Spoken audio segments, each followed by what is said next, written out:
Good day, dear friends and guests.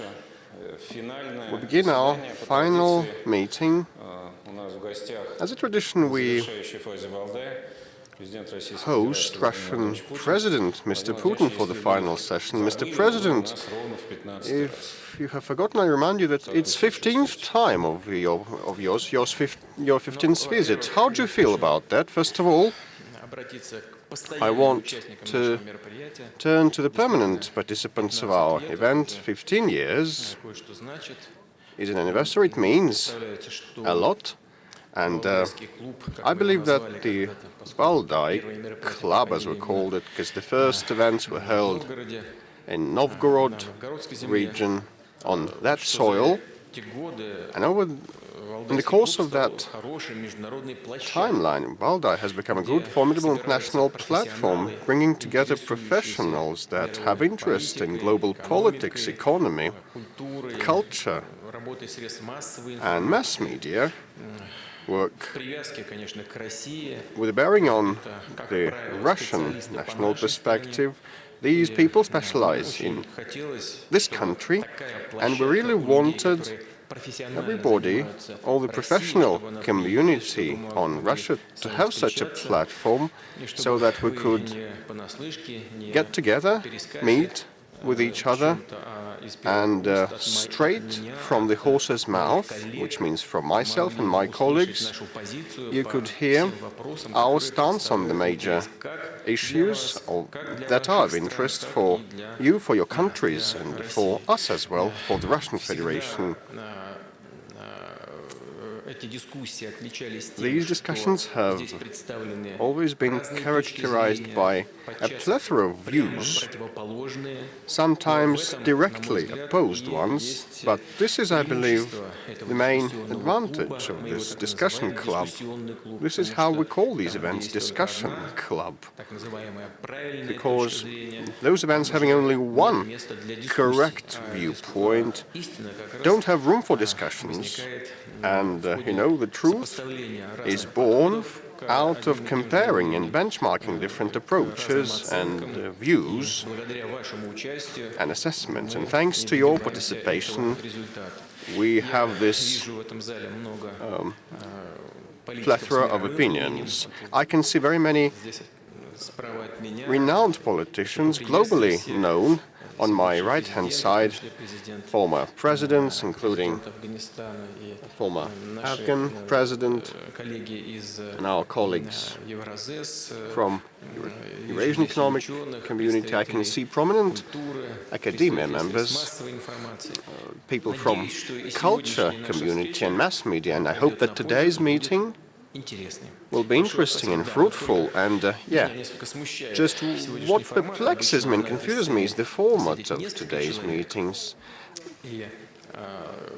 As a custom, we have several people on the panel, and the discussion lasts long. But I'm ready to act as a soloist. But I hope it's not going to take 4 or 5 times more time than usually. Thank you. Without further ado, let's proceed to our discussions, our talks. It's not going to last 4 or 5 times more, no more than 2 times. I will withstand that, okay. Mr. President, you noted correctly that we have multiple views and viewpoints and standpoints. We've always done well on that, and this year our makeup includes even more countries and regions that attains an additional domain and perspective to our discussions. This year, the topic of our discussions was mostly focused on Russia. Last time, at the 10th Valdai meeting, was a huge event, a major event, and you came to Valdai on the Novgorod soil. And now we once again have the focus on that. topic because many participants of the club asked us to do so, and for another reason, we prepared a special report to match this meeting, and we believe that the world is going through a stage of transformation, flux, or some formidable change, and we are losing an understanding of what the future underpinnings of the world order may be. And we have been looking for these underpinnings, but now we have surrendered. We have given it up. And the time when we could control the steering of the world is gone. And all countries, big and small, and mid-sized ones, have to rely upon their own capabilities and provide for themselves, for their own development, and therefore it would be useful to consider whether we are ready for that, and in this sense, you definitely are the original source and will tell us information straight from the horse's mouth. Unfortunately, there has been a tragedy. It happened yesterday. The news arrived from the Kerch Peninsula about a very sad and deplorable happening. You said all you wanted yesterday, and we revered the memory of the victims, but what was of importance? Everybody thought it was another terrorist attack, and unfortunately we are getting used to that, but further on it turned out that the situation was slightly different. Why am I bringing it all up today? Not because it just happened, but it harks us back to the first Valdai Club in Novgorod.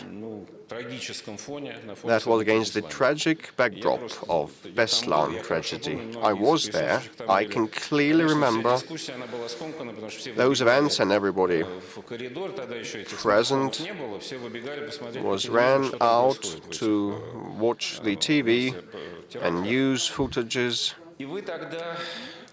to see what was happening. And you had a meeting with Valdai experts, and you made a TV statement that was quite harsh and tough, definitely justifiably. And there was a quote of yours: "The weak get bitten, some would like to tear from us a tidbit, others help them, believing that Russia, being a major nuclear power, is still a threat for them, and that threat should be annihilated, and terrorism is a tool to reach these goals." And you also said it is a challenge, and we will stand up to the challenge and respond. 15 years passed. Do you think we have provided a proper response? A very lengthy introduction. You started by saying that last time at 10th Valdai, last time it was the 14th Valdai meeting, not the 10th. You are better at maths. I'm a good listener, you know. But I would like to start by saying, with yesterday's tragedy, and probably this is a result, an outcome of globalization, strange as it might seem, on social media, on the web, we can see that communities have been established in groups, and it all began with the tragic happenings in the United States and their schools. And youngsters with unstable psyche invented pseudo-heroes for them, and that means that all of us put together, not only in this country but globally, are not good at responding to the changing global context. We have failed to create useful and interesting and helpful content for the young generation, and they instead get hooked on the substitute of heroism, and that brings about tragedies of this kind. And heroism has a role to play in real life. You know, protecting civilization could be one of the areas we want to protect it from the sores of today, and one of the major saws and enables is terrorism. One of the scourges is terrorism. I mentioned that at the Jubilee session, General Assembly session in New York. We could only counter terrorism by joining hands. Unfortunately, so far we haven't been too successful to fully cope with that. There are some sporadic elements of cooperation, but these are insufficient. By and large, we haven't been able to pull together our efforts, which can be done building upon the well-known norms and rules of international law and the United Nations decisions. If I respond in a straightforward manner to your question, we obtained the results that we wanted to obtain back in at the time of those tragic developments in mid-90s and early 2000s. Mostly we have attained our goals. Of course, just where we forget things quickly, forget bad things quickly, and everybody likes thinking about only positive developments. But you know, on Russian soil, we had a civil war in progress. It wasn't global. We had hostilities, direct warfare, using aviation, heavy weaponry, and a great deal of bandit groups all across the country that were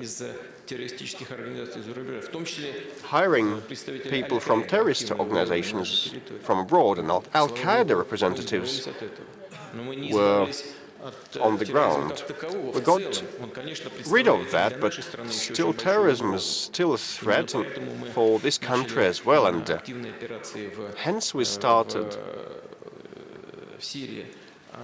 active operations in Syria. Terrorism poses a major threat to our neighbors, including Afghanistan. I can see President Karzai. If we yield over to him, he would tell us what has been happening in that country today. A major threat is evident. We haven't still defeated it altogether, but we have inflicted damage, considerable damage, and mischief on terrorism, and major change for the better has been observed on Russian soil. You are driving me to another reminiscence of Valdai. The meeting back in 2015, it happened 2 weeks after the Syrian operation was launched. One of the colleagues asked you back then whether was it worth getting into that, because all the costs and victims, no one knows. And you uttered your token phrase that was quoted on many occasions. 50 years ago, I learned one rule in the streets of Leningrad: if the fight is inevitable, be the first to strike. We have struck, and 3 years afterwards, things have changed in Syria dramatically, but still we haven't reached a full resolution.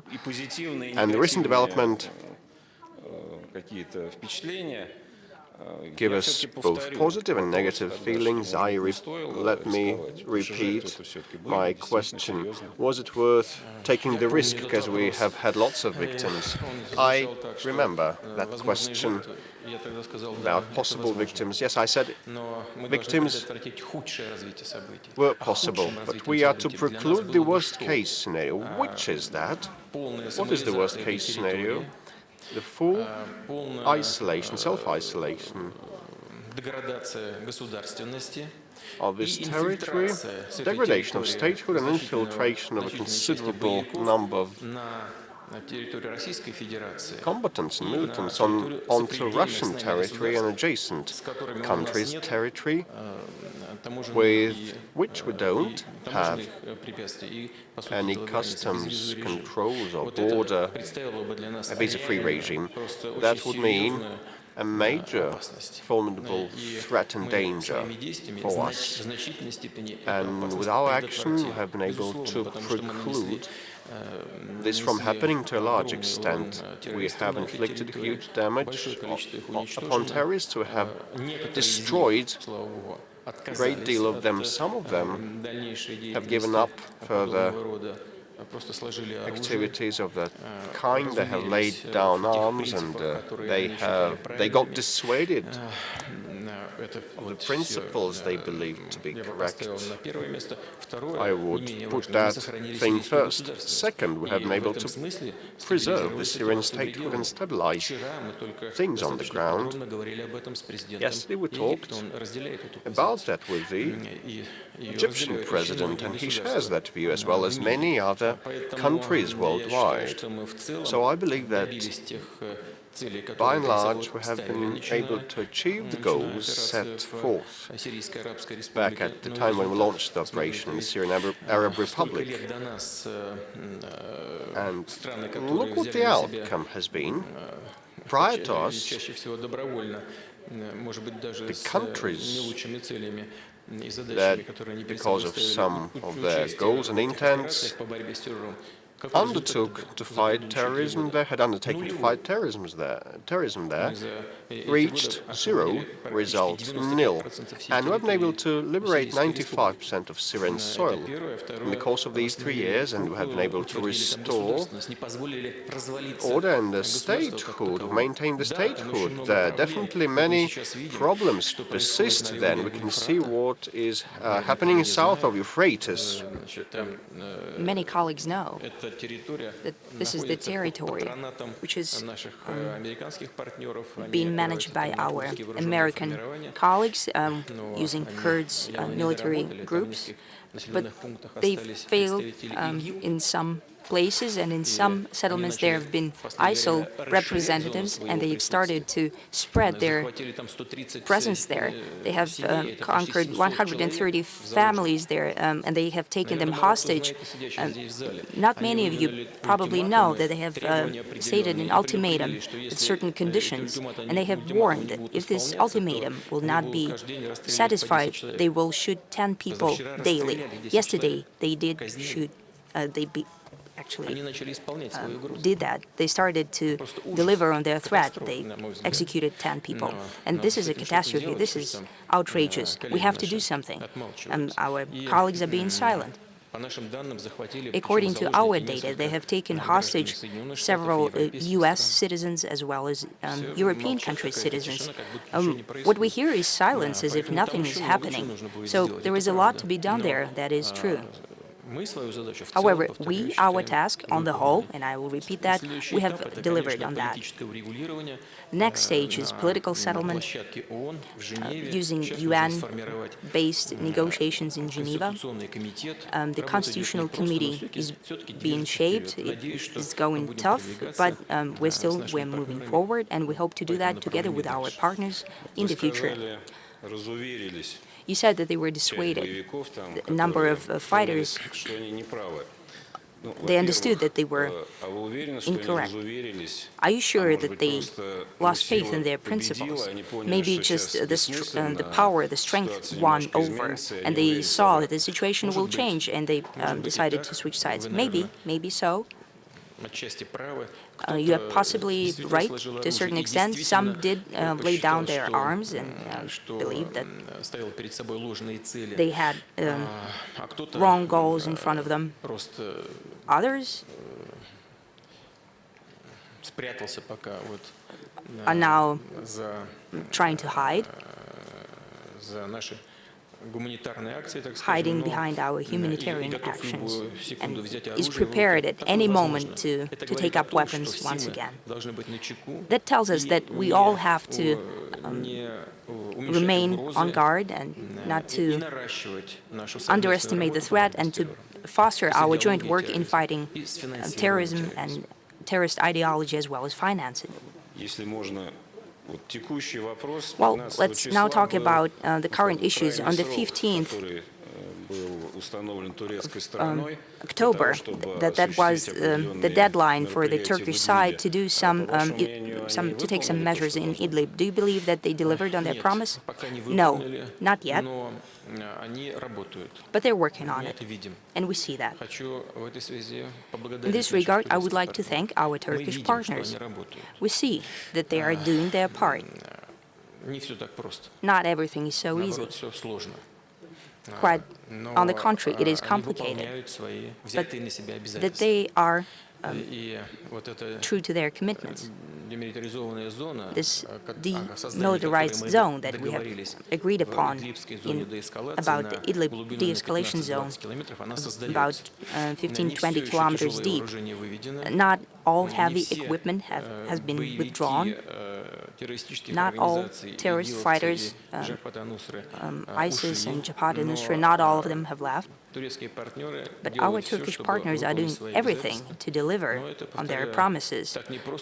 And I would like to repeat that it is so complicated that they have, what we see is they have sent makeshift hospitals to that zone because there are casualties. They're doing it, they're going in harsh, and they're quite efficient in fighting these terrorist groups. Thank you. Now, let's move on to our favorite topic. It's our constant topic, considering that we have a lot of American colleagues. I believe that the U.S. topic is unavoidable. In 2016, you also had a very memorable quote. It was a difficult period after the Ukrainian crisis and during Syria's crisis. And some of you asked, is it time to reduce tensions? And you responded that we all need a reduction in geopolitical tensions, but not by us burying ourselves alive. If the cost of reducing geopolitical tension is our funeral, then that is not an option to anyone here. Well, as for the funeral, it's not happening, but I believe that this method is being reviewed in some parts of the world as a viable option. Well, in the latest time, you have experience in talking to the U.S. president, and a lot is happening, but what is happening is very negative, and possibly I'm wrong, but it seems that your meetings with President Trump lead to quite a contrary result. Therefore, a question. Maybe we should stop trying, maybe we should pause. They have a lot of domestic problems, let them deal with that. You know, there is a joke, it's an old joke, you know, maybe some of you don't know it, so I'll tell you this joke. There is a question, how do you relax? The response is, I don't get tense.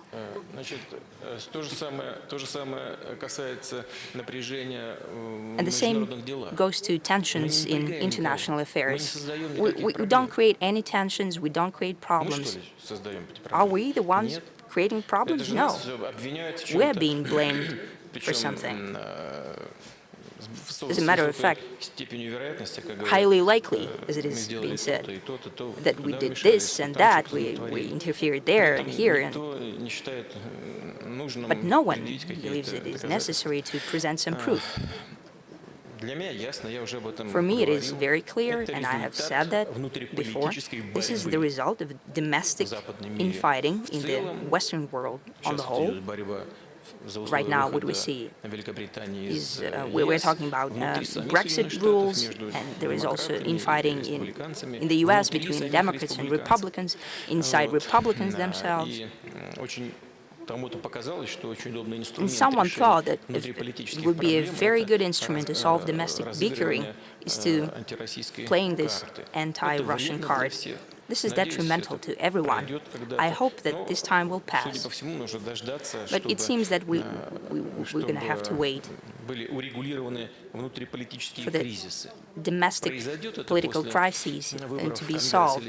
Whether that will happen after midterm elections to Congress, no, I do not know, possibly. Maybe that will happen in 2020, after the next presidential election in the U.S. Then he won't have to always look back on those who are speculating on anti-Russian rhetoric. Whether our meetings were useful or detrimental with President Trump, I think that despite the attempts to thwart the results of these meetings, I believe they were rather positive than negative. Why? You see what's happening in the U.S. Well, we know because we can read. So we read the news, we see what's happening domestically there. Но все-таки лучше Still, общаться и it's better контактировать to друг с talk, другом, to have a чем, conversation with each извините other, за моветон, rather than собачиться и ругаться, не to переставая. be like cats and dogs and keep fighting with each other. Внутриполитически, ну, наверное, As for лучше не domestic стало в politics, Соединенных I Штатах от believe наших встреч. it's not getting Наверное, потому better что, повторяю, after our это, meeting. кто-то I'd like to пытается всё repeat время that использовать, someone is во always внутриполитической trying to борьбе. use На that мой взгляд, tool in domestic действующий bickering. президент, I он believe that the current president настроен на какую-то is стабилизацию и committed to certain выравнивание stabilization and российско-американских отношений. evening out in Посмотрим, U.S.-Russian как relations, будет but we'll see складываться what will ситуация happen. дальше. Мы, во всяком случае, к этому готовы We are в любой prepared момент. for that at any слышно? moment. You can hear me? Да. Ну, вот так. Я вот так поставил. Так лучше? I'll try. Is it better? I'll try to talk like that. Thank you. Right now, there are a lot of books being issued about President Trump. We're going to read that. It's very interesting to read. And we see an image of a person who listens and hears only himself. When we meet with him, does he hear himself only? Does he hear you? That's not true. Maybe that's the way he behaves with others, but they are to blame for that. And we actually have quite normal, professional conversation with him. Of course, he hears. He does not only hear me, he hears and responds to the arguments of his vis-a-vis. And sometimes he does not agree with me, and so do I. We have different views and different approaches to some things. But that is normal. That's a discussion of two partners. So I do not share the opinion of those who say that he's like a deaf bird who does not hear anyone. Some politologists and their opinions, then when relations are in a stalemate, and it seems that we have that, sometimes it's very useful to have a sobering crisis, so that both sides understand that the threat is real and we have to step back from that. The Cuban Missile Crisis is very well known. Sometimes we can hear such an opinion that right now we need that the Americans are being distracted by their domestic situation, and they have to understand that the stakes are very high and they have to do something. I think that's a very bad idea. Building up tensions and hysteria, that's not our method, as we like to say. On the whole, putting the whole world on the brink of a comprehensive, unpredictable crisis, that's irresponsible policy, and we have never conducted such policy, and we won't do that in the future. Thank you. That was an exhaustive answer. Then I'll try to remind you of yet another of your quote. That was in 2012. You were talking about ABM, but you responded wider. You said that Russia is not afraid of conflicts. We used to have different conflicts, and what are we not afraid of now? We're afraid of non-conflicts. We're not afraid of anything, such territory, such defense, such population, prepared to stand guard on sovereignty and independence. Not all of countries have such a mentality of such penchant for, of the citizens to sacrifice their lives for their motherland, and that's what we have, and there's nothing to be done about it, so we can feel safe. Well, you're saying that we're creating problems for no one, and I think that some people in the audience can disagree with you. It seems that Russia makes a lot of problems. What do you mean later? So we have to start now, then, being disagreed. A lot of people are sitting here.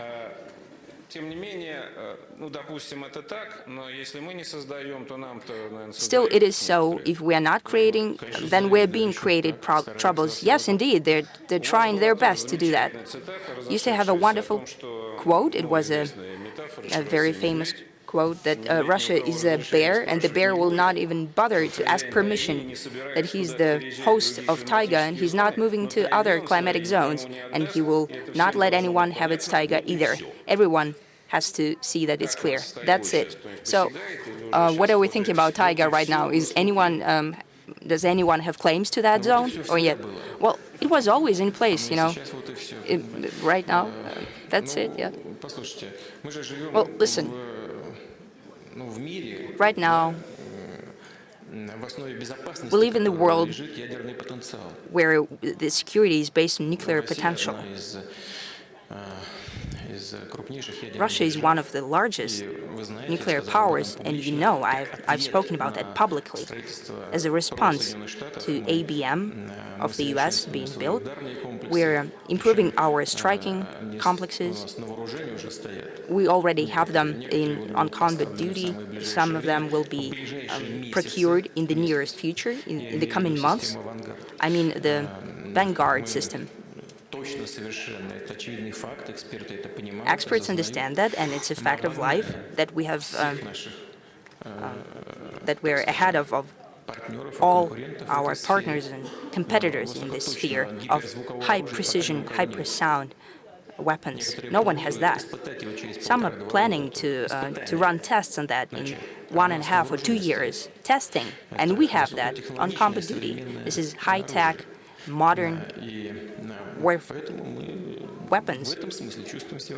In that sense, we do feel very comfortable, very safe. There are other risks, but they're common, they're global. This is environmental changes, climate change, terrorism. I've spoken about that. Proliferation of weapons of mass destruction. If we don't create an efficient barrier, then these weapons of mass destruction might happen to be in the wrong hands. In this regard, nothing has happened. Nothing has changed. Indeed, we're not going anywhere. We're not claiming other territories. We have large territories, so we cherish our sovereignty, our independence, and that has always been the case in all times in the history of our state. This is the gene of our people, as I said. In that sense, we feel quite confident. Back to the fact that we're not going anywhere, that we do not need anyone. Probably some people will argue with you. What about Crimea? Crimea, this is our land. So this is not other people's land. So this is our land, not because actually we snatched it. And those who are going to argue with me on that, actually, this argument will immediately be in the impasse, in the blind alley, because we are all Democrats here. What democracy is about? This is the power of the people, and how we may test this power of the people by means of plebiscites, elections, etc. So people in Crimea, they made their choice. They voted for being independent, and next they wanted to accede to Russia. Let me remind you for 100th time. In Kosovo, no referendum was staged, only the parliament voted for independence, and those who wanted to destroy, to ruin, to disintegrate Yugoslavia, they supported this decision. But here, they did not agree. Okay, so let us argue, let us check the United Nations documents, let's look into the Charter of the United Nations on the self-determination of the nations. We'll argue forever about that. We proceed from the will expressed by the people living on that territory.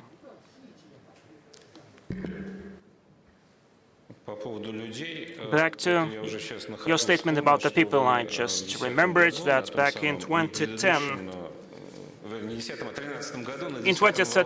at the 10th Valdai Discussion Club meeting, you made reference to Mr. Solzhenitsyn, and one of his main ideas was that valuing people is more important, or sparing of people is more important than anything else. In the modern world, probably, the competition for people, for the souls and for the minds and for the human capital is above the one of the territories, possessing of the territories. Natalia Solzhenitsyn was one of the speakers at one of the panels. What do you think? We're speaking about conflicts, some textbook conflicts, but if we speak about the competition or rivalry, competition for minds and hearts of people, are we ready for that? Will we win there? I do think so. To a big extent, yes. Look, against me I see heads of our TV company, Russia Today. what is going on in some countries where they are working. So the TV channels being closed there, which means what? It means that they're afraid of competition. This is what it means. We're not closing anyone. And there, they create unrealistic conditions to impede their work, to work as the mass media. They create lots of troubles and problems for them. So it means that we are winning. We have only one radio station. We are not a monopoly in that field. We don't have any mass media. Global mass media such as CNN or Fox News or anything like that. So BBC may be added to that list. We don't have that. We have a very modest channel. But even if this channel causes such a fear that it may have an impact on the minds of people, so it means that we are winning in that competition. And I know that in France, actually our channel is not very much welcome. So if I am there in Paris, let me visit you to see how it is going on there. Okay, okay. That's great. Thank you so much then. So to follow this topic, it is very important. In your already historical speech back in 2014, which is called Crimean speech, due to the reunification with Crimea,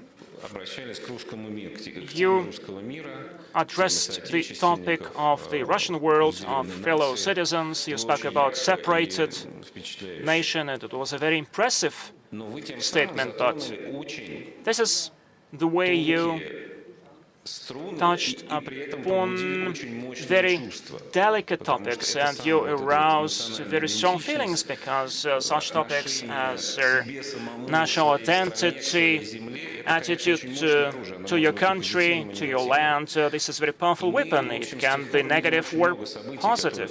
And since then, we see that a lot has been triggered, a lot happened in this Russian world. And what is going on in the Ukrainian Orthodox Church is another proof of that. So let me ask this daring question.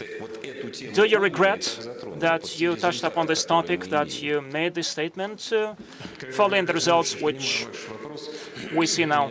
Well, I do not get that question fully. Naturally, we always have to raise this question, not to neglect it, because our national identity, this is what makes us what we are. This is our culture. This is our history. And preservation of the people. Thing you mentioned, making reference to Solzhenitsyn, this is not about the physical preservation or sparing. Probably Solzhenitsyn meant exactly that, but we have to remain one single people, otherwise we'll be blurred. And there are a lot of examples in the history of mankind. We cannot even remember the names of the peoples who were just disappeared from the globe. We do not follow this example. We want to be Russians, Tatars, Jews who are living here, Mordva. There are 160 different ethnic groups living in Russia. Why do we have to somehow dilute or disperse? We have to strengthen our national identity. More than once you said everywhere, including here at the Valdai Discussion Club, that any nationalism and chauvinism is detrimental, especially to the people who nationalists take care of. And you said that you are the biggest nationalist in Russia. Do you still stay the biggest nationalist?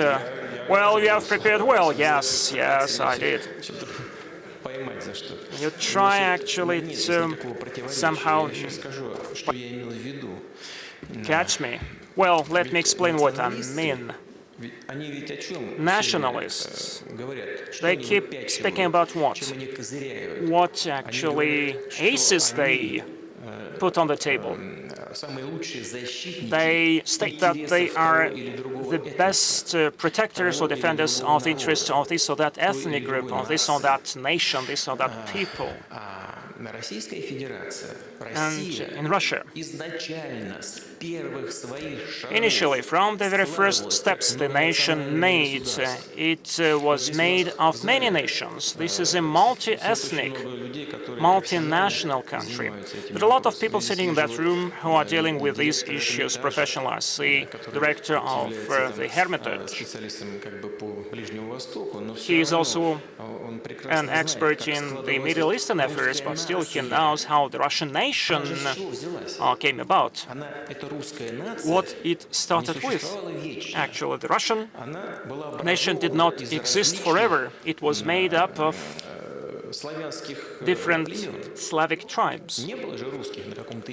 At a certain stage of the history, we didn't see any Russians, and then, based on the common market, based on the rule of the prince, a single language and single faith, this is how the Russian nation came about. But it was made up of different tribes, and then, when statehood was developed, primary forms of statehood followed, and there were a lot of Finnish and other tribes. And now we may find some material proofs that these tribes, Finnish tribes, they lived in the central part of Russia. Russia developed as the multinational country and as a multi-confessional, multi-ethnic country, and exists for 1,000 years, and it is very stable. First and foremost, because initially it has always been very tolerant to all the nations and different religions from the very beginning. This is the foundation of Russia's existence. And if we want Russia to stay like that, if we want Russia to survive, and certainly the Russian people is the main people, is the founding people of the country, then we have to preserve this country. But if we promote some cave-like, some primordial nationalism, detrimental to the interests of our ethnic groups, then we will disintegrate, we'll collapse this country, and the Russian people are not interested in that. And I would like Russia to stay untouched just for the sake of the Russian people too. That's why I am the most efficient and the most authentic nationalist. But this is not just primordial or household nationalism which may collapse the country. So, are you alone, or there are people who think alike? Yes, almost 146 million people think like me. Okay, Mr. Putin, we agreed that you do not have to disintegrate Russia, but quite recently you made a very harsh statement. You're so particular. This is my job, actually. Are we going to discuss that between us? No. Be patient, please. Explain to me, please. Once you said, but not at the Valdai Discussion Club. Why would we want a world without Russia? And many people actually perceived it like après nous le déluge, where we don't care what will happen after us. Well, no. Louis XIV, when he made this phrase, he responded, after us the deluge. This was a response to the reproach that he is spending too much money on palaces or on entertainment.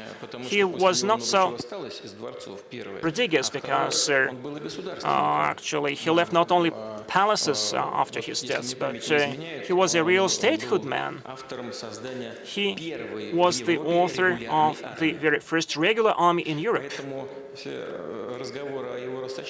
That's why all the questions that he was prodigal, these statements were made only when he argued with someone or when someone confronted him.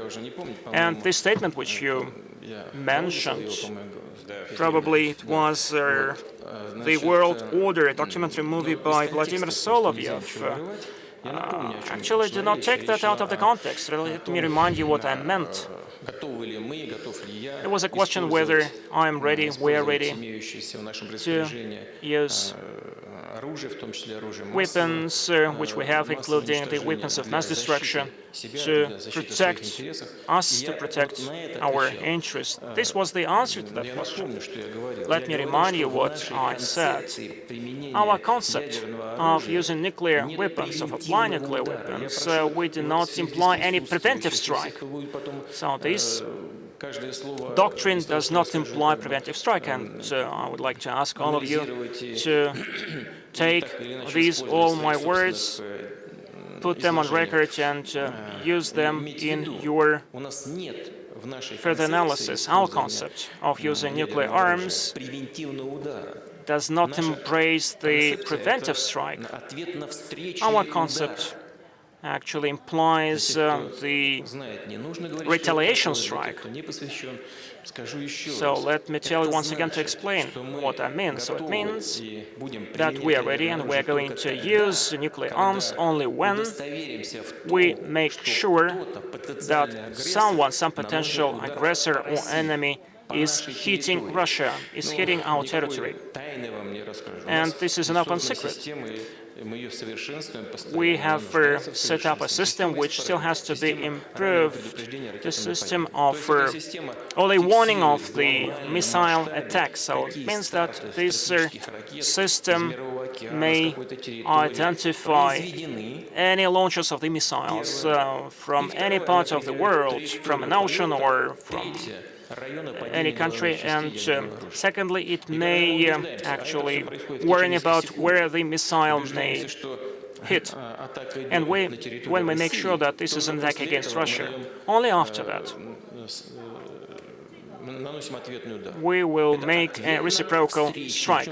So this is a reciprocal strike. So it is reciprocal because actually our missile would go just in response to the first missile. But we cannot be the initiators of this disaster because we have no preventive strike. Yes, of course, in this situation, we are waiting for somebody else to use nuclear weapons against us, not doing anything ourselves. Yes, that's true, but in that case, the aggressor should know that the retaliation is unavoidable, and they will be destroyed back, and we'll be the victims of the aggression, and we'll be like victims going to the paradise, and they will simply die because they won't be able to repent. Let me, well, I immediately wanted to ask a question to Metropolitan Tikhon, but somewhat later. You are tired of me as a moderator. Just one more question, please, and then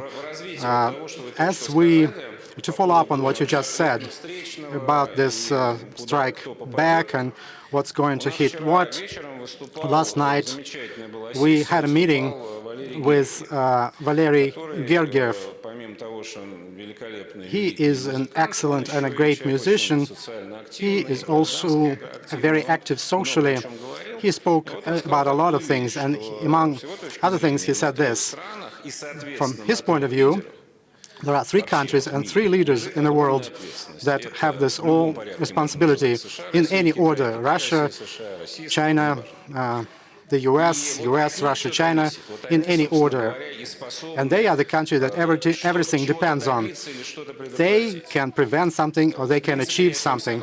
I agree with him in principle. And there are 3 countries that have the... but there are other countries, of course, that may have that potential, but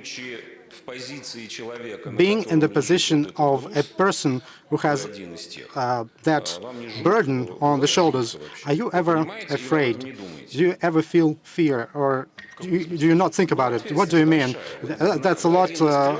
That's a big responsibility. You're one of the three responsible for the world in general. So what? Are you not afraid? No. Okay, no more questions.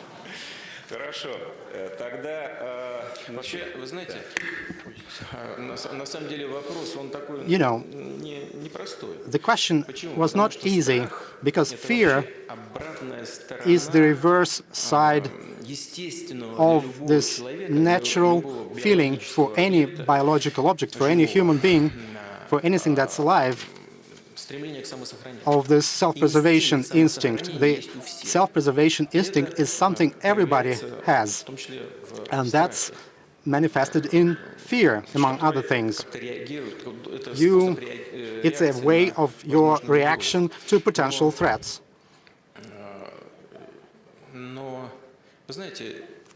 But you know what? Even when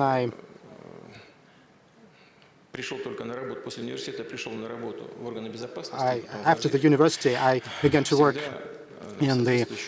for the KGB and then intelligence. But they trained us. If you started some job, you will need to know what it is connected to, and you need to make a decision whether you started, and then you need to be careful, responsible. You need to be careful and responsible, assessing all risks. But you shouldn't be thinking about self-preservation, your personal self-preservation. That's a very important thing, especially for people who are responsible for their countrymen, for millions of citizens of their country. You already mentioned that, the tragic events of the late 90s, early 2000s, when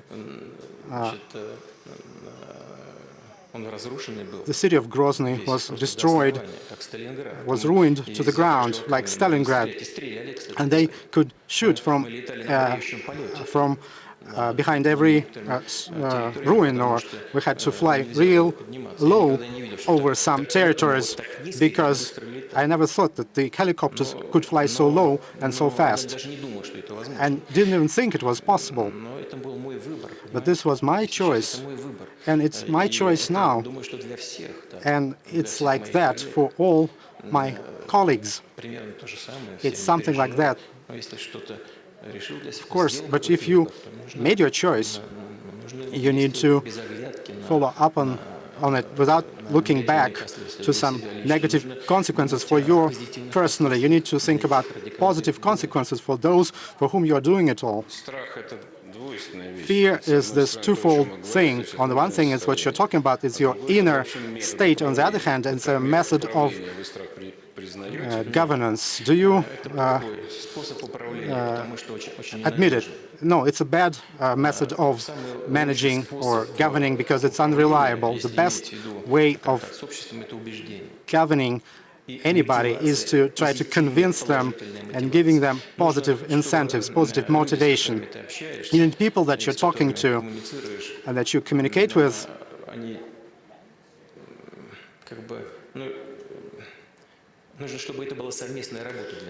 This should be like a joint effort for them. It's not that you can separate those who make the decision from those who should be implementing them. We all should be implementing them together, and that will be most efficient with the best result. All right, thank you. Moving on to our joint efforts. Shen Shilan, our veteran, the master of literary word. Thank you, Mr. Putin. You were quite right when you said that Russia was not creating problems for others. But as the Chinese proverb says, the forest wants to be calm, but the wind doesn't allow it to be calm. We will never be left alone. For one thing, both China and Russia we have this label on us of revisionist states. Secondly, Russia and China have been named, together with Iran and North Korea, the main enemies of the greatest and peaceful of the most insulted country of the world and of all times. Thirdly, there are sanctions against you. There is a trade war going on against us. The situation is quite serious. Using another expression from one of the Hong Kong mafia movie, the uncle is very angry. The consequences are going to be very serious.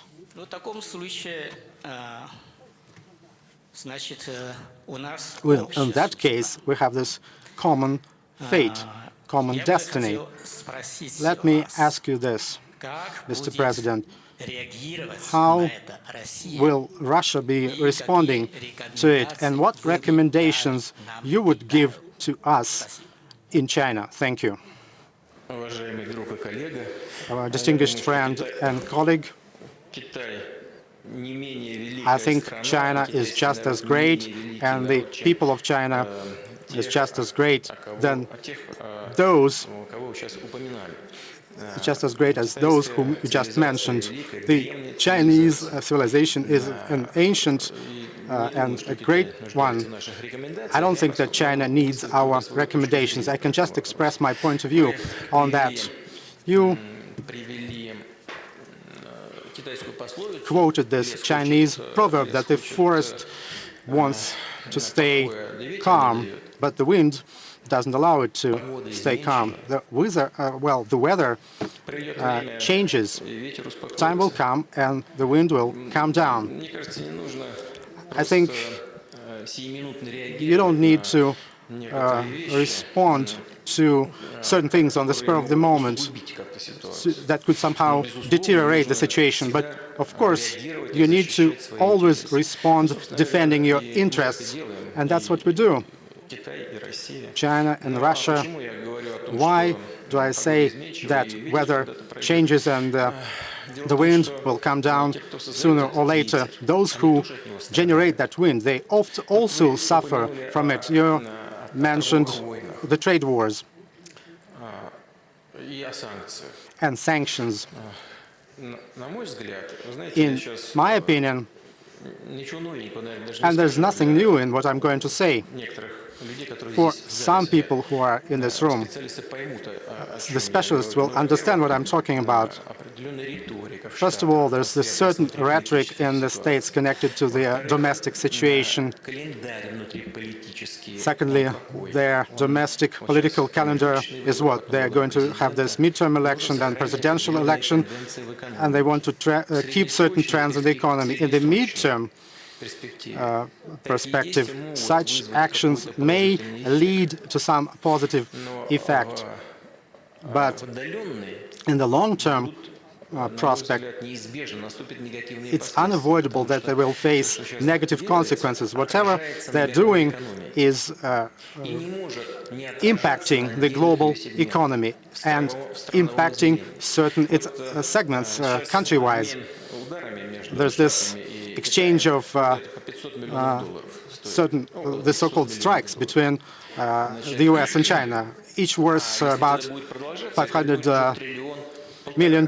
If it continues, it's going to be $1 trillion, $1.5 trillion. And will be a significant percentage for the global economy. This is going to be one of the reasons for further worsening of the situation in the global economy. Nobody is interested in that.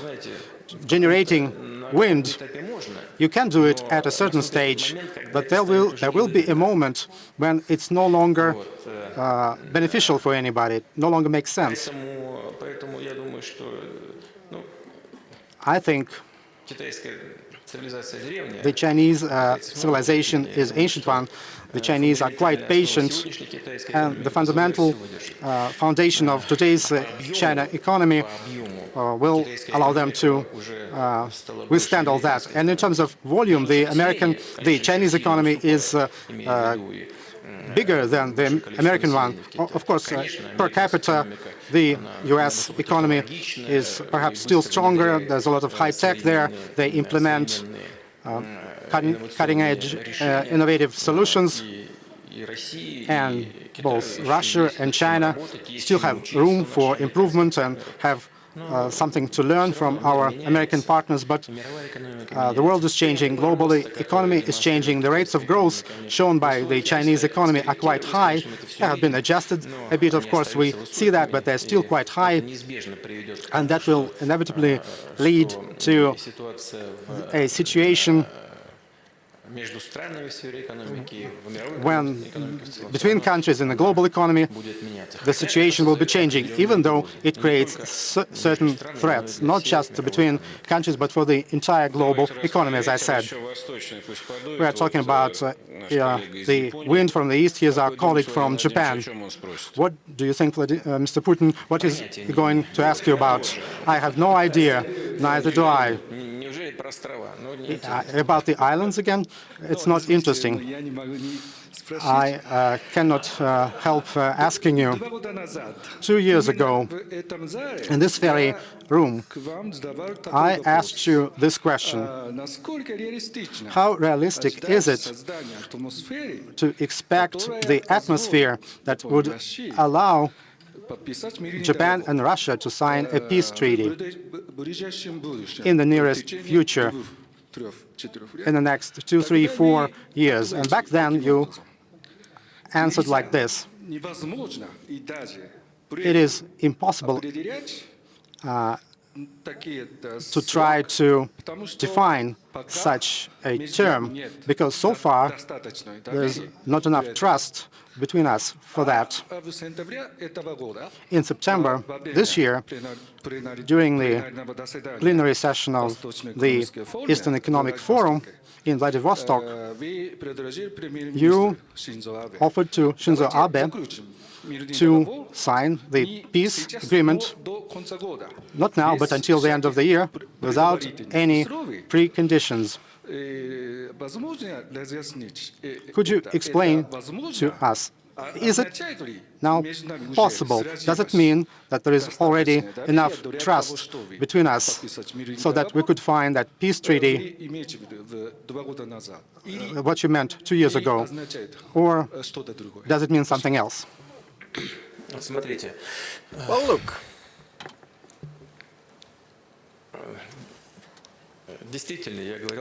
Indeed, I said that trust must be improved. I'm not saying now that what I'm going to say now is an insurmountable obstacle, but still, we're speaking about greater trust and about signing a peace treaty and reaching trade-off territorial solutions that have been brought up by Japan, although we believe they are in existence, but still we don't abandon dialogue altogether. And at Prime Minister Abe's behest, we provide conditions so that Japanese nationals can visit these isles with a simplified visa procedure so that they can visit the graveyards of their relatives and some special places for them. And we've been able to create a context of trust, but Japan imposed sanctions against us. Is it a step that would lead to greater trust? Like, where is Syria? Where is Crimea? And where is Japan? Why have you done that to improve trust? And still we don't drop that altogether. We're ready to pursue dialogue further on. We haven't been shunning or dodging contacts. Right now, your Chinese colleague asked a question. Like us in China had long been in debates over some territorial matters for 40 years. They lasted 40 years, the talks. In the course of that 40 years, our relationship has gone through thick and thin, and finally we've been able to sign a friendship treaty, and we have reached a great level of mutual understanding in our bilateral relations that is unprecedented, as we both deem that. And by that time, the territorial issue was not yet resolved. But still, with our Chinese friends, we signed this treaty and we had a good relationship. Did it put an end on our debates on territorial matters? No, it did not. Instead, it provided better conditions to resolve this matter, which was finally done by us. We signed an instrument and found a trade-off. This is what I told Prime Minister Abe, that if we sign a peace treaty right now, without the final decision on the Isles, that does not mean that we will stop talking about that and that we will ditch that altogether. You know, the Chinese case is testimony of the contrary. And we've been arguing with Japan for 70 years, and we've been deadlocked. But let us first sign the peace treaty to provide greater trust in the bilateral relations, and we'll discuss and debate further on. We are not declining to talk that, but Prime Minister Abe has his own view. When we attended the youth's judo tournament informally, we went on talking about that, and he said that for Japan today, at this juncture, it's inadmissible, and we should first sort out the territorial issue and afterwards start discussing a peace treaty. Okay, we could proceed in this vein, but we've done that for 70 years, and the end is not in the offing. We talked about joint economic activities on the Isles, which is a very good idea, but still, unfortunately, it is quite thin on the ground, and still we're ready to keep working. Eminence Tikhon, please. The round table that I participated and attended at Valdai was about culture matters, in particular about how and whether culture impacts the life of society in the 21st century. At the outset of the discussion, Mr. Mazanussi asked the question whether one can understand how a nation's culture and society's culture can be assessed today. An opinion was expressed that probably the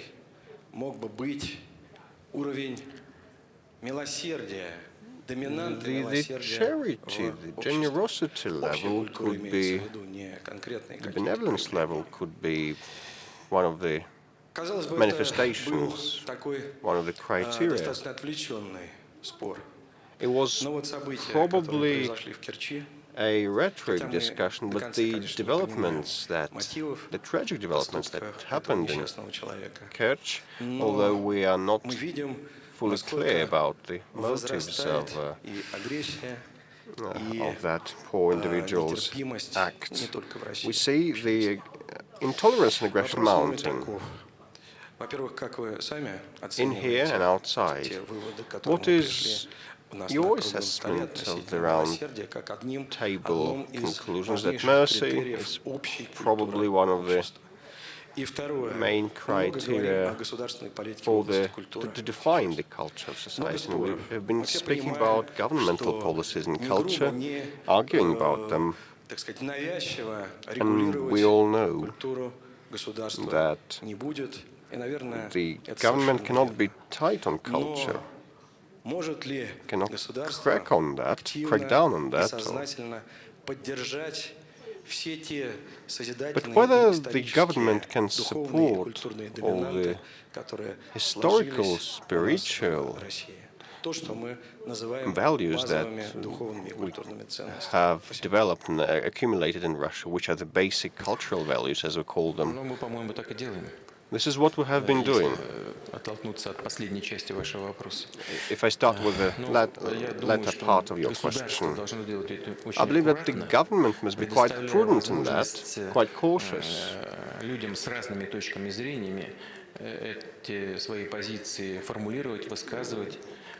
Giving floor to different views and standpoints.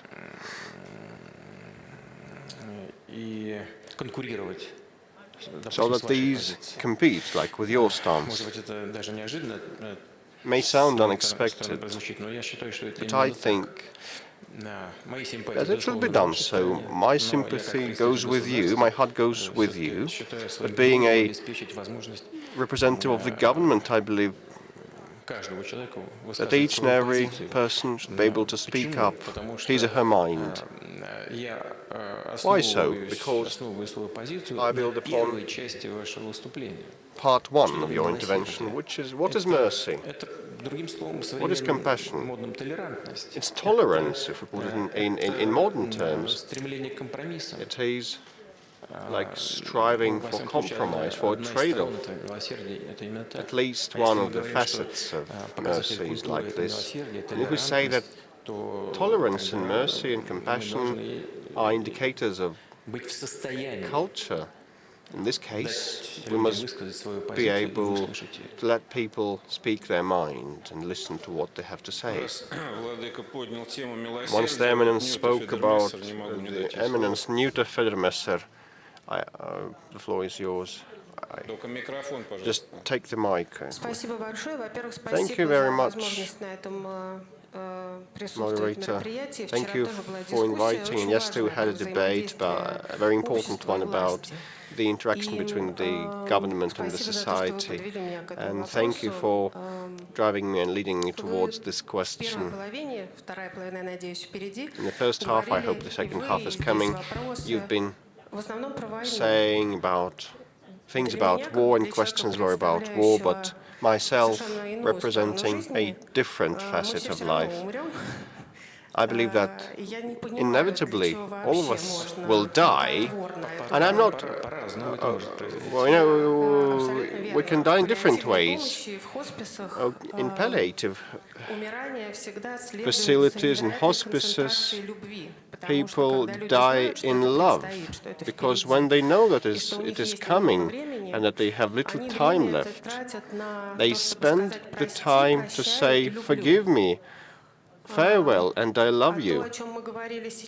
And what we've talked right now is about a different type of death fraught with hatred. You said you were not afraid to bear the global responsibility, but we have lots of people, in total 18 million if their family members are counted in. 18 million people fear because their nearest and dearest are ailing or dying without due and proper assistance. It's not the first time that I raise this palliative aid topic, and it was one of your instructions a year ago, and big sums of money were allocated a year ago. Unfortunately, it's not going to be spent. The appropriations had a string saying that we're allowing to spend only 12% by now, and the rest will come back to the federal budget, and I would not have a right to bring it up once again, you said, because the money was returned back to the budget. So probably there was no need. But still, I would like to point out the following. Now, this country is having a different role in history, and we've been discussing sanctions from different angles, and why not also talk the people of our country? 18 people is a big number of people. 1.3 million is the number of people dying each year, not receiving the assistance, and they are afraid. I want us to care for them. I want them as well to say that they are not afraid. They are not afraid because they know that the government will protect them, and they will receive cheap and efficient assistance. There's no need to overhaul our economy or GDP or whatever. But your principled decision is needed, as principled as in what has been discussed earlier today. It brings me to the end of my comment, but I want those people to say we're not afraid because of your support. Thank you. Look here.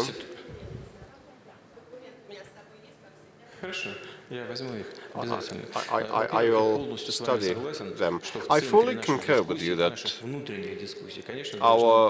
the centerpiece of our internal discussions should be taken by the domestic problems and the fate and destinies of our people. If we have spoken about war and terrorism and other scourges, it is because our moderator structured the debate like this. So let's put the blame upon him. With respect to what you have said, it's quite sensitive, requiring special attention from the government. You said that the government appropriated this money and only 16% was drawn down, which means that the activities were not properly organized, and it does not mean that the failure to draw down the appropriations means that there is no need. No, I will not say that. I know how money is spent. Quite often money allocated by the government to match priorities is not something the final users or benefactors receive, and if this money flows back to the budget, it doesn't mean that it will stay in our coffers forever, no. But, you know, like life is quite difficult and complicated and complex, and new issues emerge. We cannot solve all of them, and still the efforts by the government and the society and the religious entities and groups matter a lot. Because these religious entities, like the traditional creeds and confessions of ours, can come up with kind of a sense of sustainability for each and every individual, so that they feel at ease and feel comfortable in this rapidly changing world.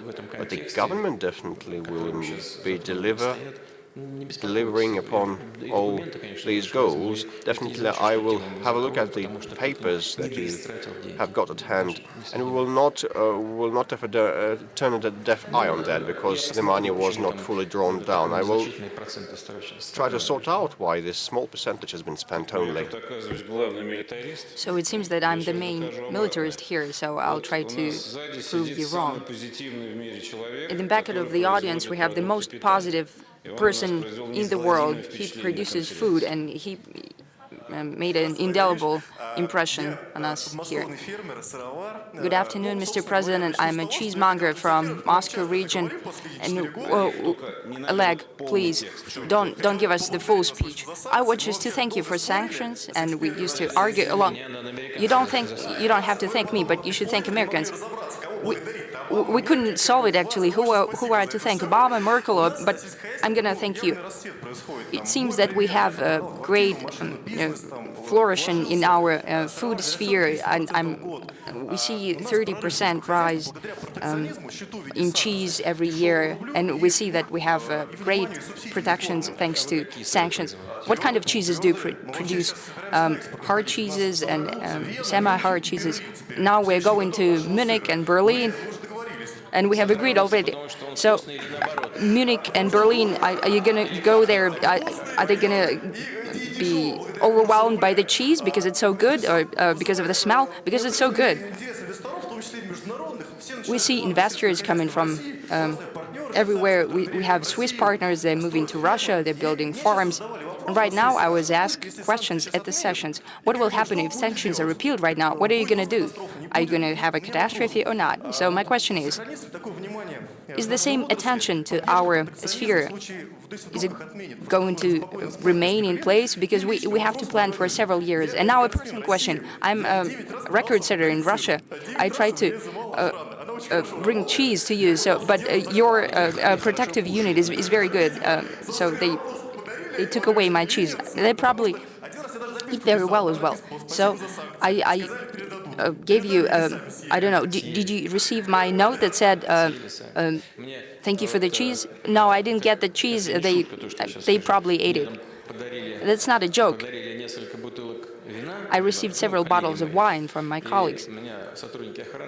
So my security were asking, are we going to check, or are you going to drink them yourself? I said, you go ahead and check them. I try not to drink.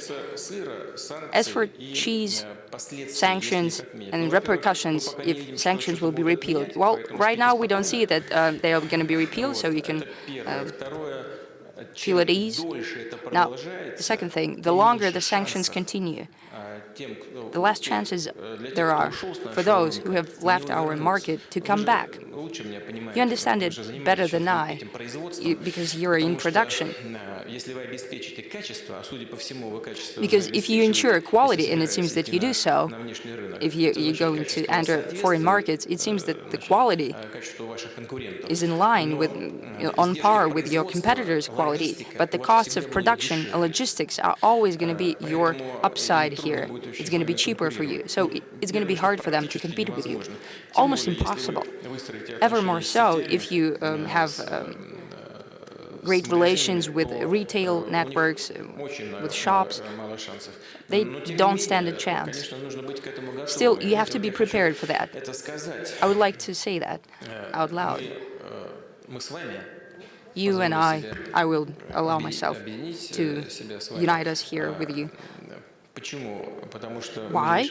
Because we're solving one issue, to develop the economy of Russia. And in this case, such an important sector is agriculture. And we have to be prepared for competition. You can't always proceed from the assumption that that we're going to protect, to create exclusive conditions on the market, to create protectionism. That means that your quality is going to go down. That doesn't go for cheeses. That's about all foodstuffs and even beyond. We have to create competition on the market. But at least today, we have to create competition between domestic producers, and we'll strive to do so. As for the amount of support for agriculture, they're not going to go down, they're going to increase. Thank you so much, it's so super cool. Oleg, sorry, you're not alone. I have a head of cheese for you. You should come over and get it. It's for you especially. It has your name on it. Give it to me now, otherwise I won't get it. You don't have it? Well, bummer. Thank you, Oleg. I hope to receive it from you. What kind of, in what region do you work? Moscow region. Okay, so where is the head of that cheese head? It's in a storage? Thank you. Well, it's not going bad, actually. Yeah? Because cheese is good. What's it called? Mic, please, to the speaker. Great. Thank you. Thank you. You should warn Karl and Nice that they're going to be shaken by the cheese which is coming. The consumers are going to be happy. Now, mic there, please. Thank you. My name is Raghida Dergham. Shall I wait for that translation? Thank you, sir. Yes. My name is Raghida Dergham. I'm founder and executive chairman of Beirut Institute. It's a think tank for the Arab region with global reach. So I have specific question about 3 countries, Egypt, Saudi Arabia, and Iran. On Saudi Arabia, of course, the world is preoccupied with the developments, and I'm wondering what consequences or do you see that there may be consequences, A, on your particular relationship, Russian-Saudi relations, given that you've been eager to have good relations and beyond. On Egypt, you've had magnificent success yesterday with President Sisi. Did you agree also that Egypt would play a role in Syria, particularly in rehabilitating the government of Syria with the Arab League and with the Gulf states? And lastly, on Iran, why, Mr. President, don't you feel comfortable asking the Iranians to withdraw from Syria, since you've said in the past all forces will go? Why can't you be specific? That would help probably in bringing your own troops back home, and maybe the public here would be more comfortable than being worried about their troops. And also, this is a big issue between you and the United States. And I think I heard you say you would like to have good relations. Can you solve that? Can you feel comfortable to deal with the Iranian question and have better relations with the United States? Thank you, sir.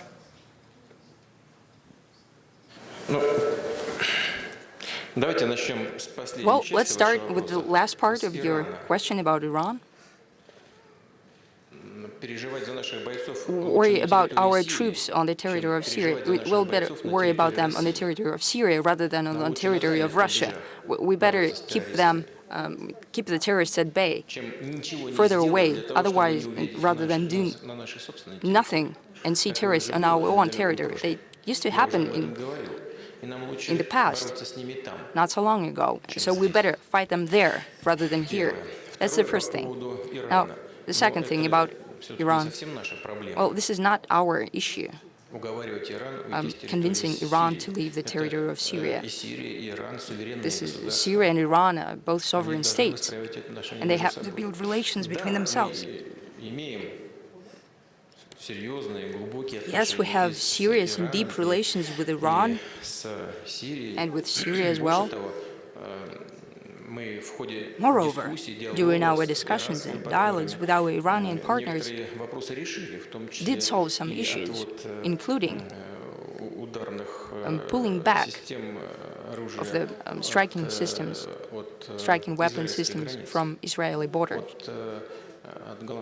pulling them away from Golan Heights. But as for full withdrawal, that's a different topic, and it has to be solved within the dialogue of Iran, Syria, Iran, and the United States, and we're prepared to be part of that discussion. And now the third thing, for Syria to have the opportunity to abandon the services of its allies, which Iran apparently is, that there has to be the conditions for safe development for Syrian statehood. Those who want for Iranian troops to leave Syria, they have to provide guarantees of non-interference in the inner business of the Syrian Arab Republic. Stop financing terrorists, stop using them to their own political goals in fighting the legitimate Syrian regime. It's a comprehensive issue, and it's a responsibility of all stakeholders engaged in the conflict. Our position, and I have said about that publicly, our position is that after this solution of a number of issues of this kind, including the final victory over terrorism, all foreign troops should leave the territory of the Syrian Arab Republic. As long as the defense capabilities of Syria grow stronger, and considering the wishes of the Syrian government, then it will further unroll. That's the main criteria. And now, moving on to Saudi Arabia. So, why are you confused by it? What's the confusion here? Indeed, we have good, friendly relations with Saudi Arabia over the past years. We've built that. Could you please specify your question about Saudi Arabia? What are you worried about? Why should our relations be destroyed with Saudi Arabia? As you know, because of the developments in Istanbul at the consulate, the Saudi consulate, there is a big interest worldwide in the investigations regarding the assassination or the killing of Jamal Khashoggi, the journalist who is our colleague and has been participant in the Valdai group. So this is what I'm talking about. Right now, of course, there's pressure on President Trump that may reflect on the midterm elections, and there are countries pulling out and countries being concerned, media and others being concerned about continuing to be present in Saudi Arabia, given the alleged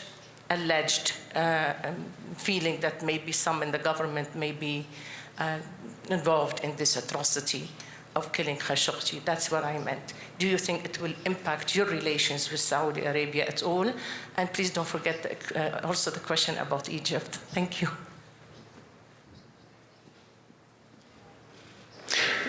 As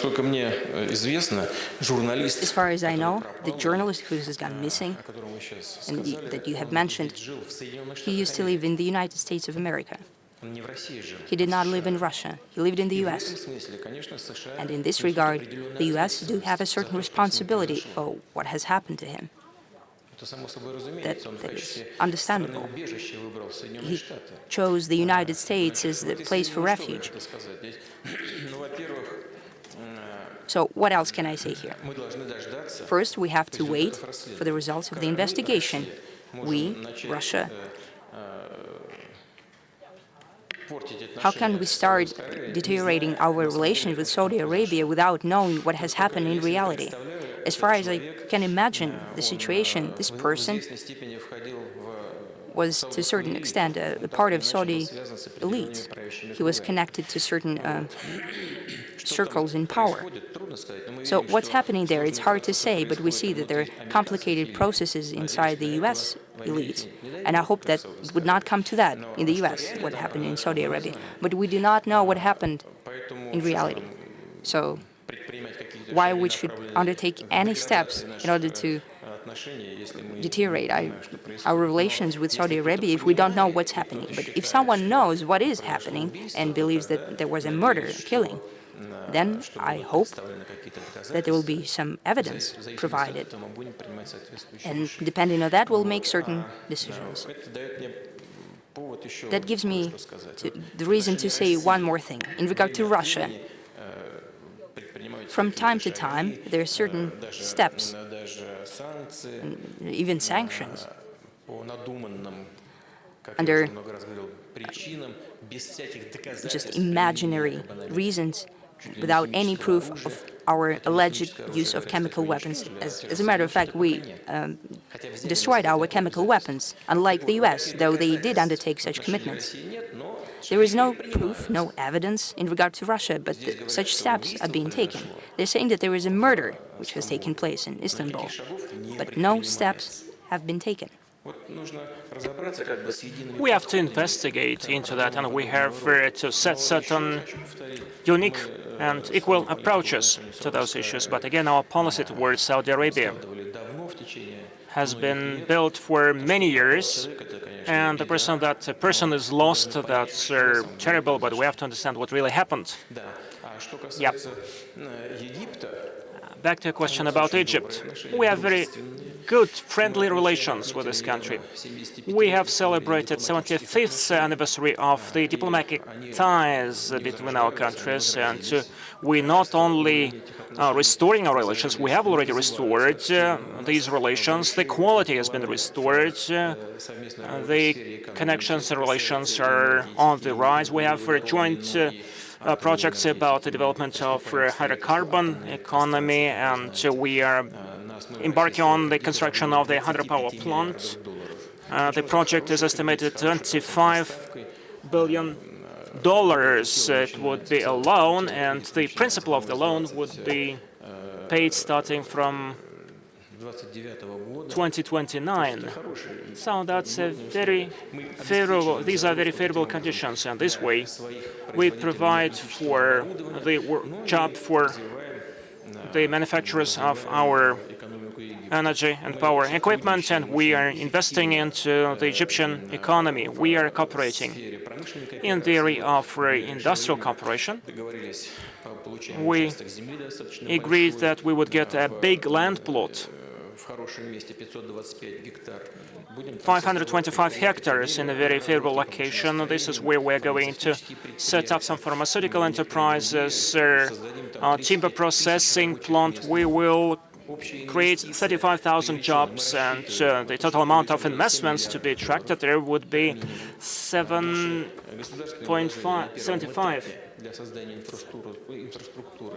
billion, and actually the cost of the infrastructure would be about $120 billion because we have to establish necessary infrastructure. We're working a lot in the area of military cooperation. So we are doing some joint exercises and drills on a regular basis. So only yesterday the exercises finished on the territory of Egypt were not finished, still going on, and we're going to develop our relations there. Our partners are interested in that. As for the involvement of Egypt in Syria is concerned, the role of Egypt is quite noticeable. There is the so-called Cairo platform, which brings together a number of opposition groups. We see that Cairo has a very positive impact on those people. It pushes them to cooperate with, to interact with the Syrian government. Certainly they have their own view how the work should be arranged, but the final result, as usual, this is a compromise. A follow-up question, very practical one.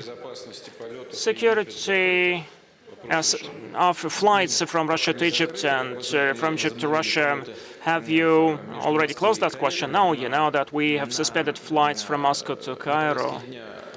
And actually, we are discussing charter flights to Sharm el-Sheikh and Hurghada.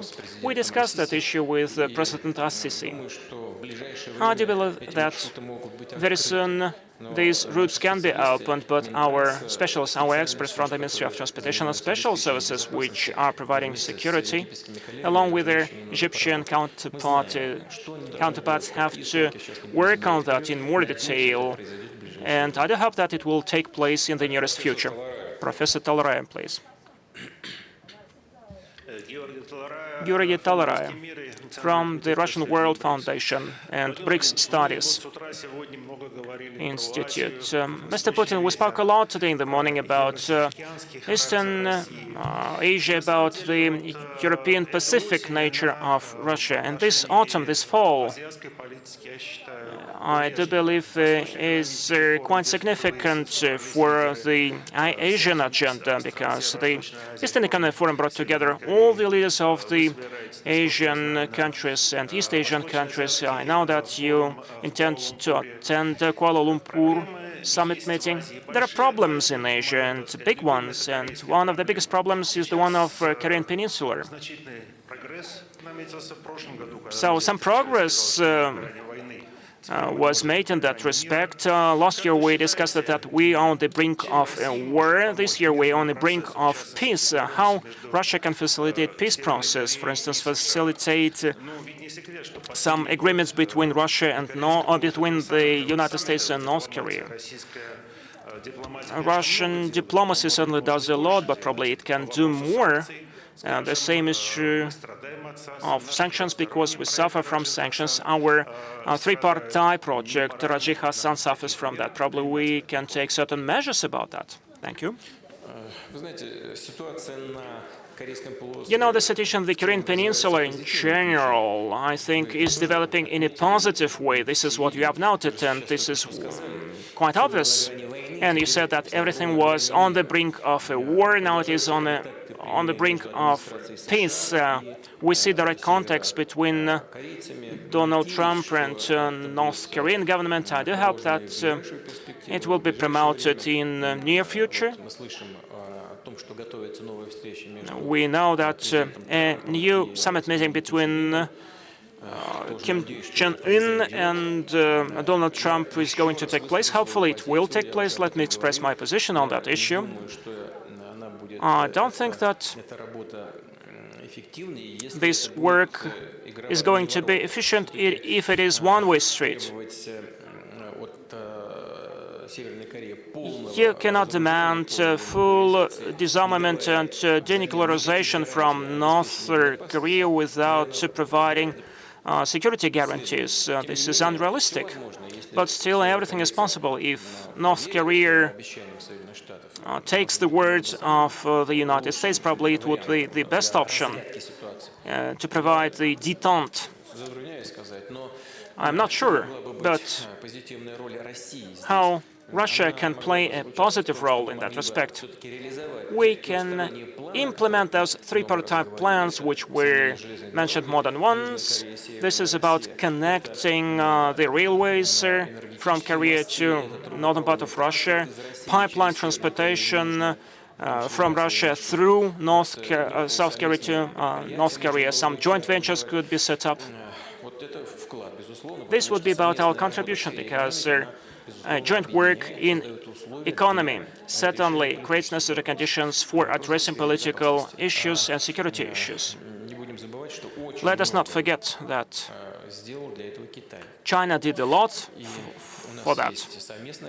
We have some joint platform along with the People's Republic of China, and I will not repeat what I said more than once, that we're going to adhere to those our mutual agreements. What else Russia can do? I believe, and this is what I already mentioned more than once, that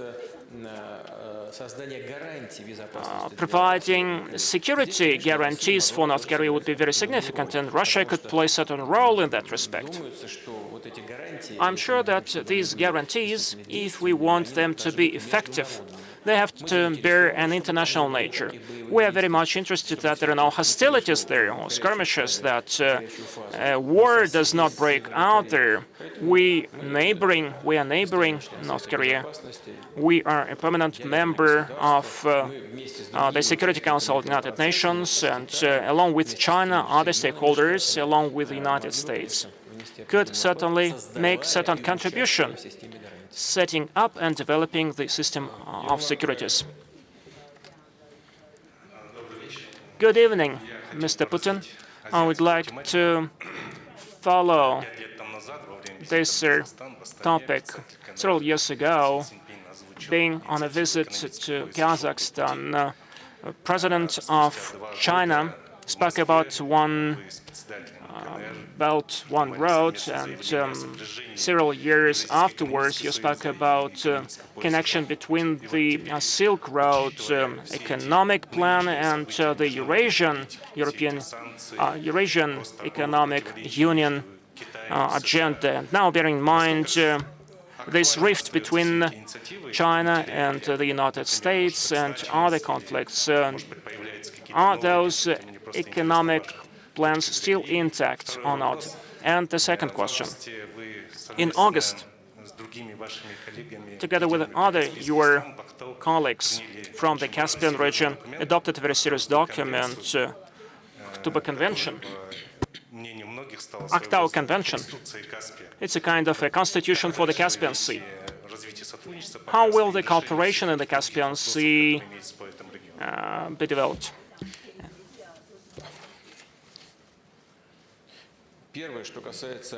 First thing, about the Chinese initiative of the Silk Road and the economic component of it.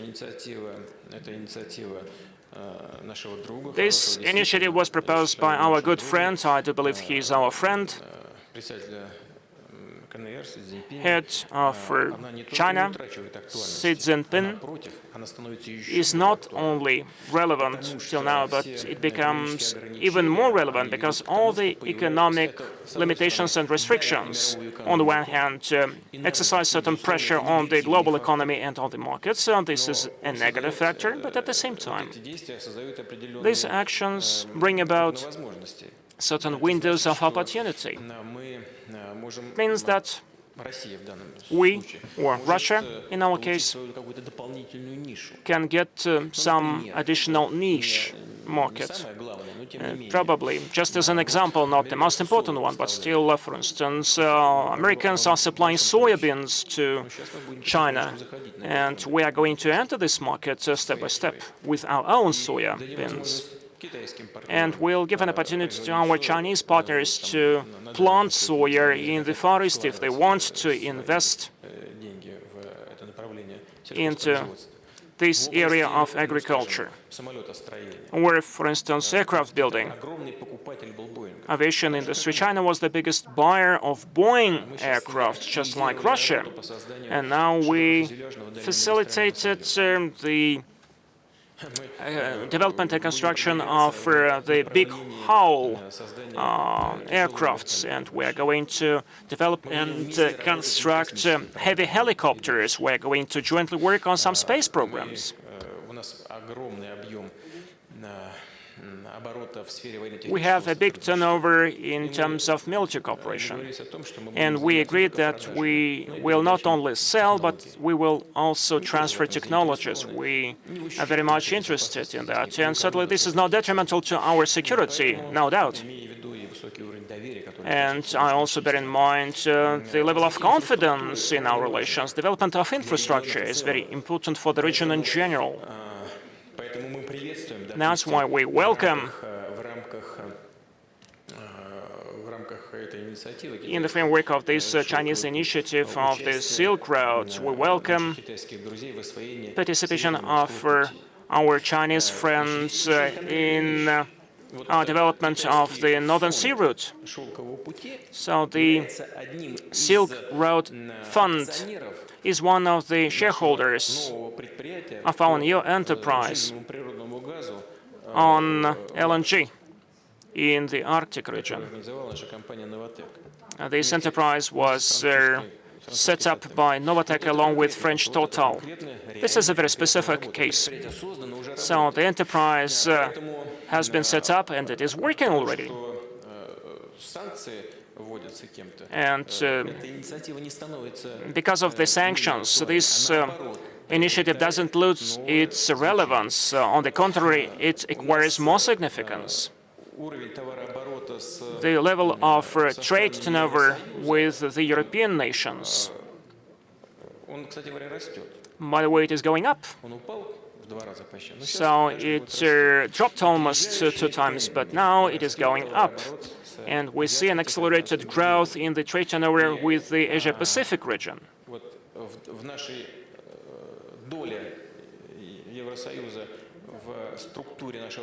The EU accounts for 42% in the structure of our trade, and the Asian countries account for 31%.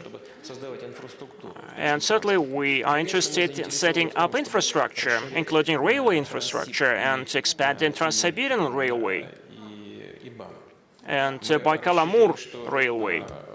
We count on very much that the cargo turnover will quadruple,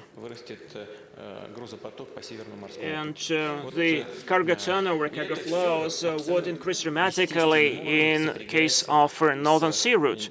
And certainly this has something to do with the Chinese initiative. And this is also very closely connected to our development in the Eurasian Economic Union. Kazakhstan is one of the key stakeholders there. We are happy how the situation is developing in this area, and we'll be working on that in the future most actively together with all our partners. Andrei Sushentsov from the Institute of International Studies, MGIMO. There's this information in the media that some countries are developing elements of biological weapons. And the experts have had these questions for a long time, whether other countries could receive biological laboratories from the US. And recently, in the media, there were some documents published by a former Georgian minister of their home security. And the UN Convention bans the development of biological weapons. What kind of measures could we take, and how reliable are those data? I cannot judge whether that's reliable or there's some truth to it. I saw this statement of the former Ministry of Home Security of Georgia. Of course, it is a source of concern. If such developments are going on, they are very dangerous, connected with the latest genetics achievements. That would mean that, based on what I saw, I can only repeat that. What it's talking about, they identify certain drugs that could selectively impact human beings according to their belonging to a certain ethnic group. And 2-3 generations later, allegedly, such experiments are going on with animals, with dogs and rats. Their lifespan is quite short. Second, third generation, they have such genetic changes that drastically change the original design. And if it's like that, it's a huge threat. How do we fight that? Well, we need to understand, everyone needs to understand, nothing comes from nothing and doesn't disappear. And if someone develops such things, they should understand that others will be doing something like that. You better sit down in advance and develop common rules of the game in this very sensitive area. Ухо от микрофона, если можно, а то фонит. Вот у вас в руках наушник, да, спасибо. Так, еще один здесь вот. Okay, one more question over here. Yaroslav Isovolik.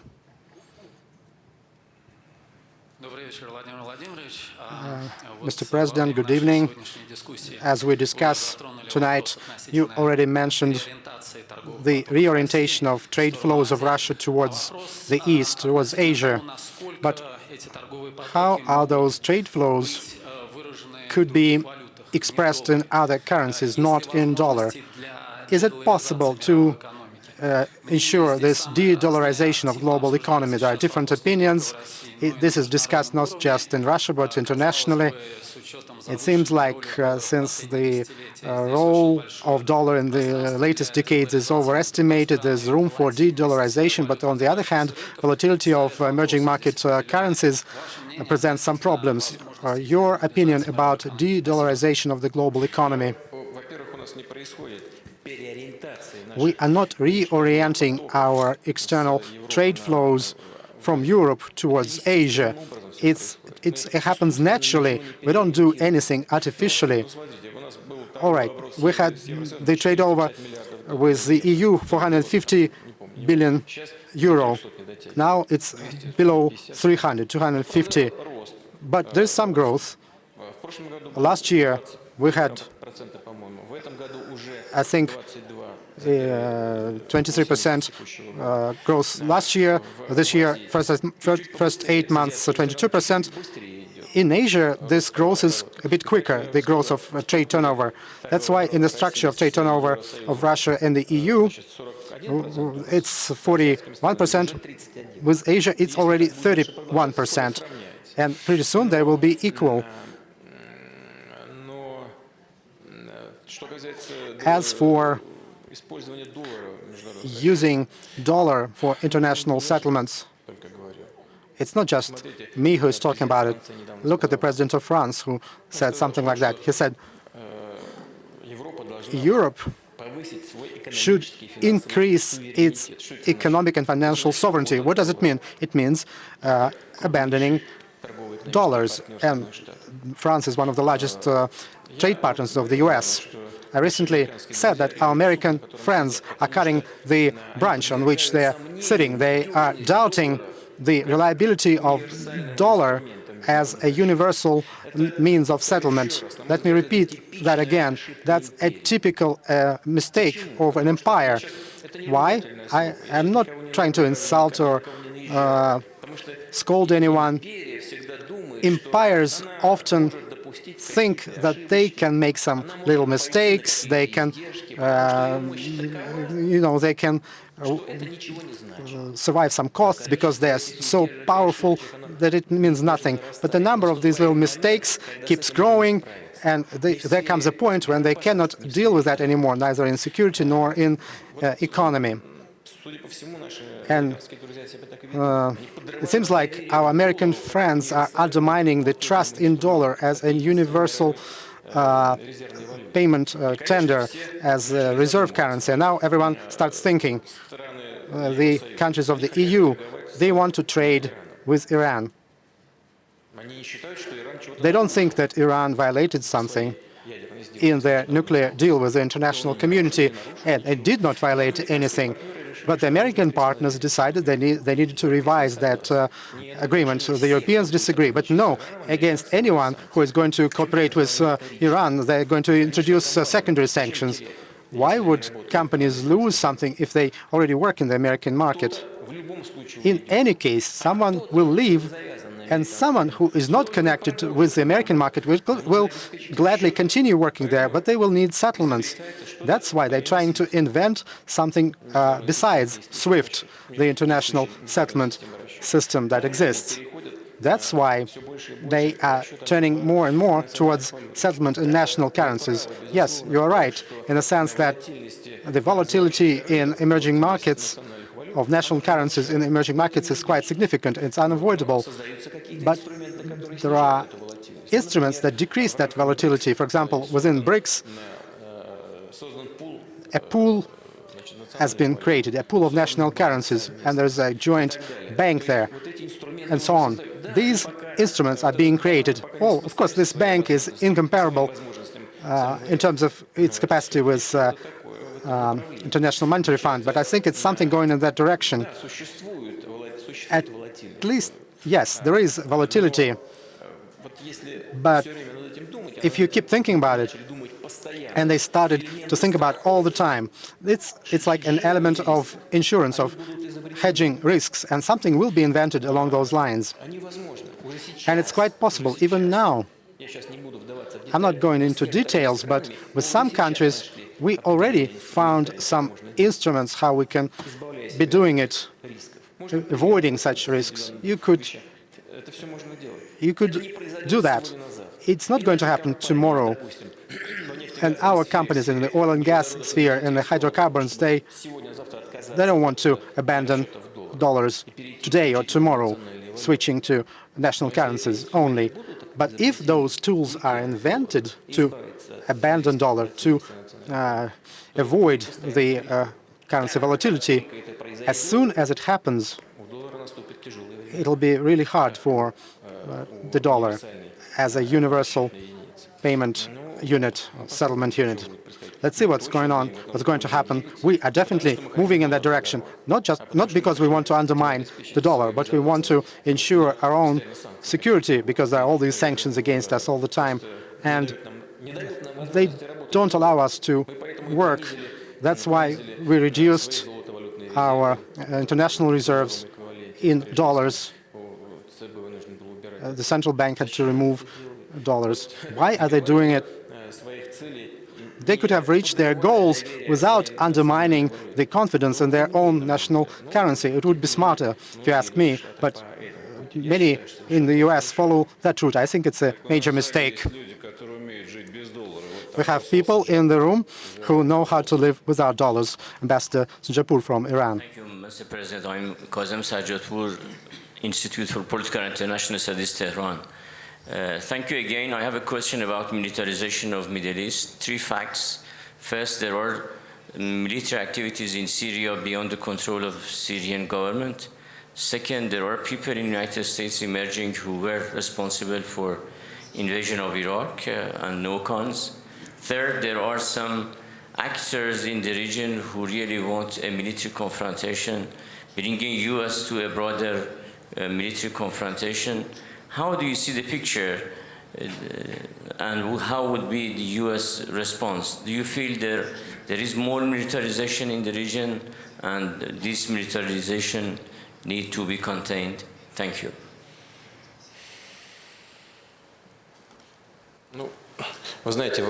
You know that better than I do. The cause of all problems in the Middle East, the root cause, is Palestine-Israeli settlement. No matter how you look at the Middle East, in the final analysis, this is where we get. That's why we need to do everything we can to resolve this issue, so that there would be direct contacts between Israel and Palestine, so that multilateral efforts to resolve this crisis would restart.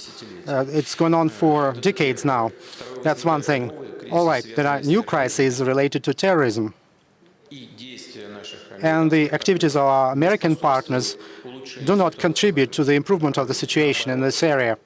On the contrary, we all know that. Let's repeat for the 100th time. You said the attack on Iraq and the result, the growth of terrorist threat due to the weakening of their statehood. That's what happened. What about Libya?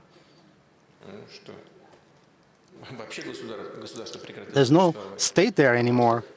These are just groups, armed groups that exist there fighting with one another. It's a disaster. Gaddafi used to say that Libya was this unsurmountable barrier for migrants from Africa to Europe. He used to say, "What are you doing? You are destroying this wall." And they did destroy this wall, and this is what's happening. And they're looking for someone to blame. They have themselves to blame. If you don't like a certain regime in a certain country, well, all right, it could happen.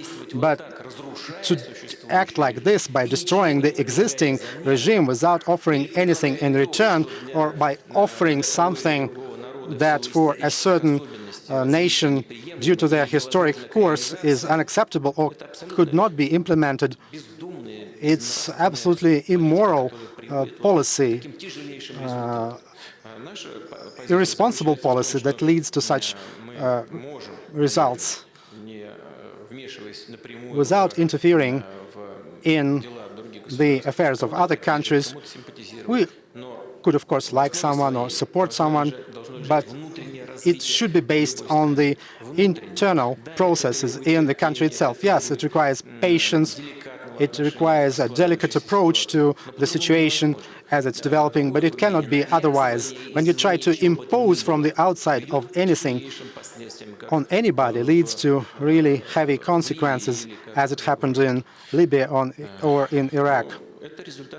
This is the result of the monopoly of this unipolar world that they're trying to build at a certain point. Luckily, this unipolarity, this monopoly is disappearing, is almost gone. I think it's very dangerous, including for the monopoly itself, because they're losing their guidelines, and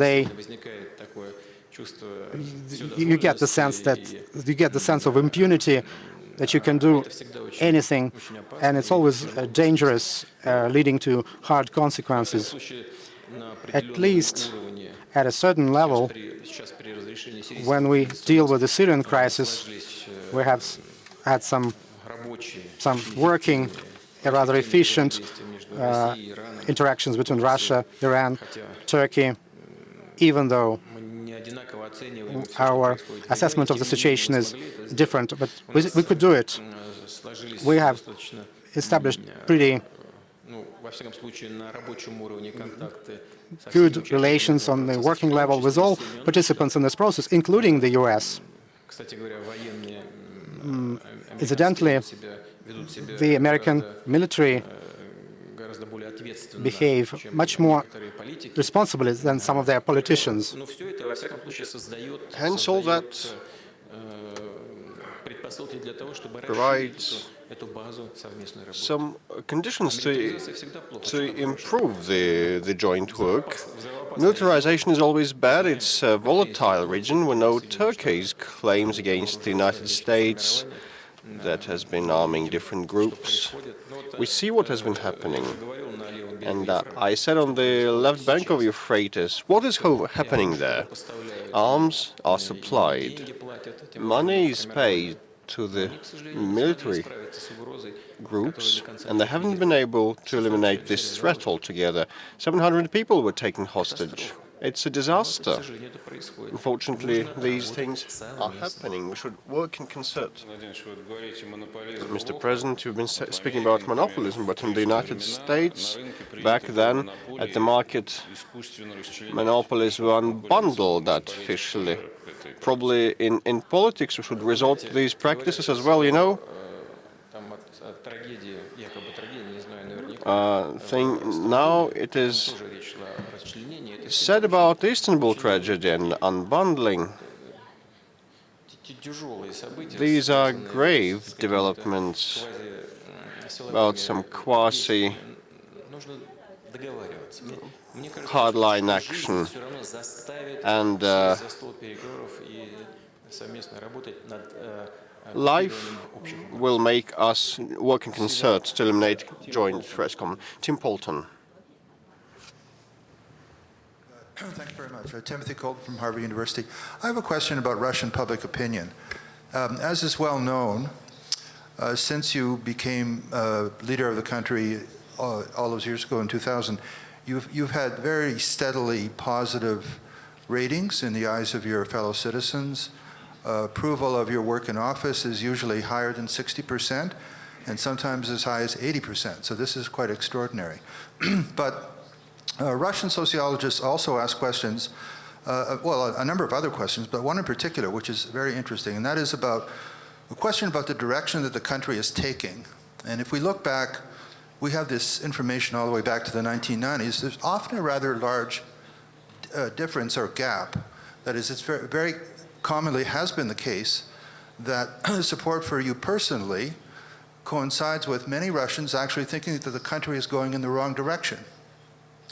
Now, after 2014, the so-called Crimea bounce occurred.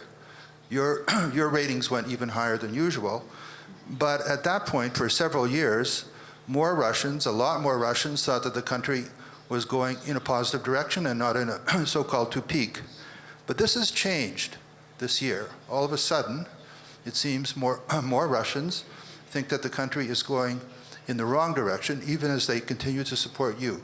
So what is your interpretation of this disparity? Excuse me. I don't see any disparity, you know. I'll clarify what I mean. Most importantly, 90s and the 2000s that you mentioned, who can like those times? It was the collapse of a huge, great country. And many people dislike it in Russia as well as in the former Soviet republics. Just ask their opinions. They have their own interpretations, but still they think that in the USSR they had a more stable existence and they had more promising future there. And things have been changing, and they can feel and the benefits of sovereignty. Back then, all that happened was upon the initiative of the Russian Federation. I mean, the early 1990s. When we hear claims and accusations, I respond, it was us who did that, the former leadership of Russia, but still it was Russia. First, this is first. Second, no one wants to go back to 1990s out of those who can still recall what was the case back then. A full collapse of the economy, of the welfare, of the health care, rampant crime, and there was no education, there was pauperization of common people. And back then, the main advances of the past years are not only about stabilizing the internal and political situation or overcoming the most acute issues of fighting terrorism on our own soil. We had a civil war in progress, hostilities, I said. No one wants to go back to that time, I'm sure. But the main thing is that the economy, we've been able to return to the economic growth, recover that, and the people's living standards have risen. Well, definitely yesterday things were a bit better, now a bit worse, but anyway, by and large, the income of our people has changed for the better. Still, we have a lot of people living below the poverty line, and in the course of the 2008 downturn, the share went up a bit, but at the turn of the century it was 40% of people living below poverty line. Now, much less. Let's take the 2008 downturn. The living standards went down a bit, no one liked that, and I'm aware of that. With respect to the Crimea, yes, in Russia we believe it was a fair action by President and the government, because historically that country had always belonged to Russia and people wanted to come back to Russia, which is what important. Some people try to turn a blind eye on that, but you know, the response and the opinions of people are the main indicator that it is fair. Now the government is conducting a number of painful but necessary measures with respect to the retirement age and pensions. In all the countries, it's all the same. No one is going to like that. And I understand why they are not content. But you know, our people are clever, smart. They don't like it, but they know that the government has to. No other choice.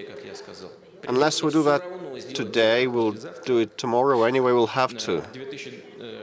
Because by 2024, we plan to have the life expectancy at 78 years, and by 2030 it's going to be 80 years of mean life expectancy. Anyway, we'll have to raise the retirement age. Now we have the transition period. If we do that later, we will not have that. Neither benefits, nothing. And to smoothen this transition, I came up with a proposal like if a person has reached the pension age, he or she will not be retired, but will use the benefit for like paying the house bills and taxes and other things. They will have all the benefits at hand. And most of our people believe it's inevitable. They know for sure. Nothing to be happy about, but still they have this understanding. It is a key point. People should have confidence in what the government has been doing. And I believe that we haven't lost this feeling and this feedback. I believe this is the main fact of our domestic political life. Sabina Fischer on the back stalls. Thank you, Sabina Fischer. Berlin. Mr. President, I want to follow up on the Russian society debate. Last week, the Civic Initiatives Committee made public a report saying that in the Russian society, appetite for change has been increasing, which has been reflected in the recent opinion polls. What is your vision of the change in public sentiment? What do you want to do to respond to that? I think it's absolutely natural Like, people want change. Don't German people want change? Let's look at the outcome of the Bavaria election. It's so clear whether they want change or not. In Europe, everybody wants change. The United Kingdom voted in favor of Brexit. Unbelievable, but they want change. We want change as well here. But the vast majority of our nationals don't want the revolutionary change, no. We're fed up with revolutions. We've had plenty of them in the 20th century. And we have had them over the top in our newest history.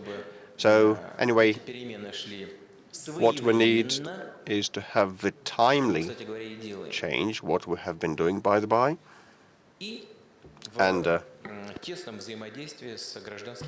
in close contact with the civil society, which is the main guarantee of the success of our internal policy. Mr. President, do you want any change personally? I want us to conclude the debate, the discussion, because I must be off for Uzbekistan, and I want to play hockey before that. Quite appropriate time to ask. Just several more questions.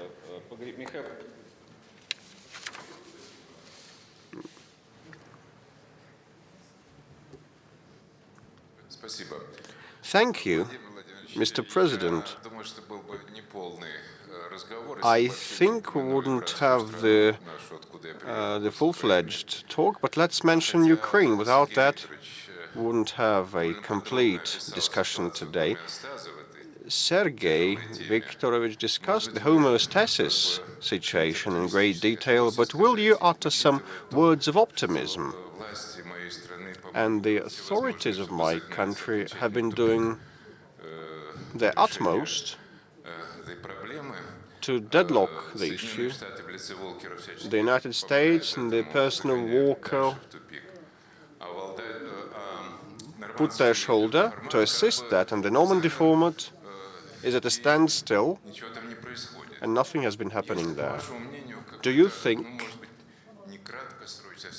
there may be, in mid-term, there may be chances to have the things unlocked and ironed out? It's a festering sore, a wound in our relationship.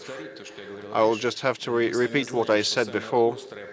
We know that the thorniest issue here is the Donbas crisis, and I think that many will concur. Like organizing terrorist attacks and assassinations of representatives that have been elected by the local population to rule these regions on the part of the special services of Ukraine is the worst way to get along well with those territories. The best way is to deliver upon the Minsk set of measures. No one made them subscribe. It's a trade-off document. One could rattle on for hours, but you know, the Ukrainian authorities of today are not going to implement the Minsk arrangements because of their political situation, the forthcoming presidential and then parliamentary election. That ties the hands of all the political forces, because any step towards the opposite side, and you know better than I do, will be deemed as high treason. Can one count upon the execution, implementation of the Minsk set of measures?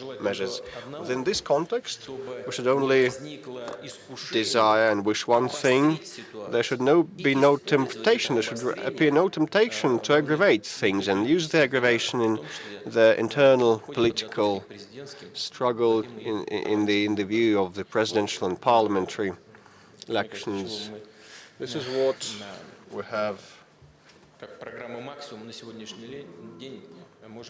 been thinking about, and this is our plan maximum. And the Russian Federation wants the full-fledged, definitely, recovery of a relationship with Ukraine. And currently, the Ukrainian regime is not merely deadlocking the situation. They're conducting an anti-state and anti-public policy the same way that it was trying to be done by Saakashvili in Georgia. He tried to do the same by attacking the South Ossetia. As a result of those basically criminal actions, Georgia has lost significant territories. As a result of Saakashvili's actions, this is the result of his work. It would be very sad if today's Ukrainian authorities would follow in his footsteps. I hope that that would not be the case. But what has happened over the past time in social sphere, in economics, what's happening there? What we see is deindustrialization of the Ukrainian economy. There is basically no investments coming. They're just talking about investments, but nothing is taking place in reality. How can you work with an economy that is always shaken by some kind of shocks or undermined by domestic political crises? And there is also a war hysteria being mongered, and all the old things have been destroyed. Where is that shipbuilding industry that Ukraine was proud of? Where is the aircraft building industry, which was created by the whole Soviet Union throughout decades? What about space shipbuilding? It has also been lost. And the same goes for every part of Ukrainian pride of the past. And what's happening is what I have been saying. I'm saying it just out loud here, but I wanted to ask you rhetorical questions. Why did our Western partners need that, especially the previous leadership of European Commission? Why did they have to insist on such a hard choice of hard engagement of Ukraine in the European Association? What did that give to Ukraine? The open market? So they're asking for Ukraine to bring out round timber, but it's not Siberia. 3 or 4 years of work, and they're going to destroy all of the forests. And now Western partners are asking for GMO products in agriculture. Then we'll have to close up borders because GMO is prohibited in our country. Now they're going to take out Chernozem, the black earth soils, out of Ukraine. Therefore, I believe that today's policy of Ukrainian authorities is aimed at what? What are they trading with? They're trading in Russophobia and anti-Russian sentiments. There are no more goods there, and they're being forgiven for everything for that. Because the nightmare of our Western partners is that Russia and Ukraine are cooperating in any way because they think there will be growing competition in the world as a result of such cooperation. But we don't have the claim for that. We just wanted to have normal work. Why did they have to open up Ukrainian markets without giving anything in return? And demanding from the Ukrainian government constantly to raise the prices for gas, because they understood that the purchasing power of the population is not so high. They used to gather just peanuts for the gas industry before, and now they're basically gathering nothing. all benefits, all pensions are at zero.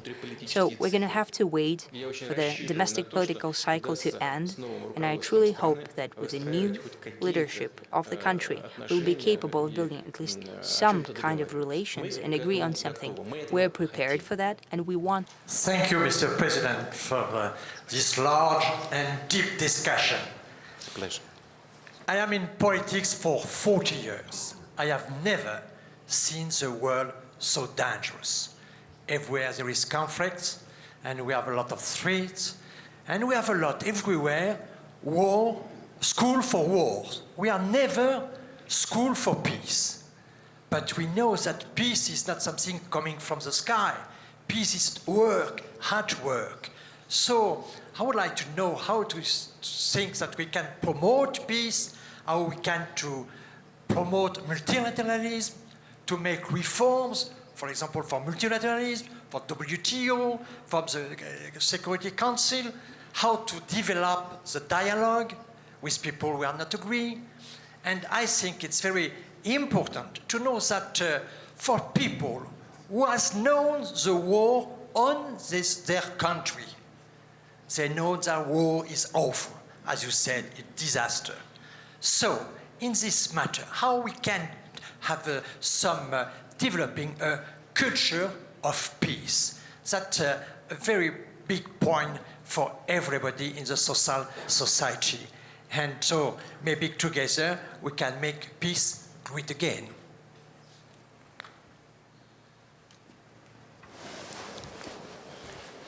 Об этом можно говорить очень долго. No, we can talk about that for a very long time. Я думаю, что предыдущие проблемы, которые возникли в предыдущие previous годы, issues, the issues that happened in the previous years in global affairs that you were talking about, связаны как раз с that has to do однополярностью мира, with the который, как the nature of the world being unipolar, what seems that has happened after the collapse of the Soviet Union. Now the world is bouncing back and it's becoming, if it hasn't become already, multipolar, and that unavoidably will bring us to understanding that there is a need to reinstate the meaning and significance of international law and universal institutions as the UN. And by building from the UN Charter, by using everything good that has happened, that has been achieved throughout previous decades, building from trust to each other, we should be very careful and cautious about those elements of trust that we still have in place. We have to learn to listen, to hear each other, to respect each other, and to be prepared to find compromises based on that. I believe that in the end it is unavoidable, and the sooner we have that, the better. We're prepared for such development of events. Mr. President, you have one question before we end our session, but I cannot give the floor to. I cannot help but give the floor to the laureate of Valdai Development, my colleague Petr Dudkevich has received the award, and it was well deserved. So I would like to give him the floor in the end.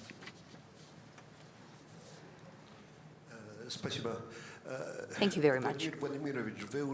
Mr. President, you have been in this Valdai Discussion Club for 15 years already. That's a significant era, and a lot has changed. I wanted to ask you a question. So, against this backdrop of 15 years, how has your perception of Russia has changed, your own country, as well as everything around it? And against this backdrop, again, how did your perception of yourself as a leader of Russia has changed? I wanted to ask you to try to avoid and not answer the second part of your question. I believe that me giving evaluations of myself, that's inappropriate. Now, as for Russia and my view, my attitude, I can say that my love towards country, and I'm not afraid to use these lofty words. My love has grown manifold. To be honest, I didn't know Russia so well. Of course, I'm a Russian, and my history, my background is from Russia. My forefathers have lived for 300 years in one village, and they went to one church. I can see that in the church documents. It's very interesting for me. I feel myself being a part of the country, of the Russian nation, however lofty that sounds. I feel that. Still, my previous life and work that mostly had to do with international affairs. You know, for almost 20 years I've worked in intelligence. And I didn't know Russia as well as I have learned about it when I came to Moscow and when I started to work at the federal level, when I became the president of the country and prime minister. I saw how deep and how powerful this country is. What strong moral, historical roots it has. And I did not learn it from the books of two great patriotic wars. I did not learn that from the books. But I saw it firsthand. I saw the power of the Russian nation and the nation being very wise. And in this regard, and it's not an exaggeration, my love for Russia has grown manifold. As for everything around Russia, there is nothing peculiar here. That has always been throughout the history of Russia. Usually we were treated more or less fine when Russia was going through hard times, and we were sent humanitarian aid, and we are thankful for that to our partners. There is no irony here. But as soon as this aid, as soon as Russia became a strong competitor in international affairs, right away there were issues being created in the path of Russian development. Looking at the logic of relations in the global arena, it is quite understandable. I guess you could understand that. How is it to have a strong competitor? It's better to move forward without any competitors, without any rivalry. But it's detrimental to those who are being the first ones ahead of everyone, alone. So, and I have said that before, despite the fact that we see a lot of threats in the world is becoming more balanced because the multipolar world is taking shape. And it's good both for Russia and for Russian partners around the world. And I truly expect that we can overcome the hardships of today, that we can build the dialogue with all our partners and participants of international activities. We'll be strengthening ourselves from inside, and that will give us the opportunity to foster fully fledged relations with our partners in global affairs.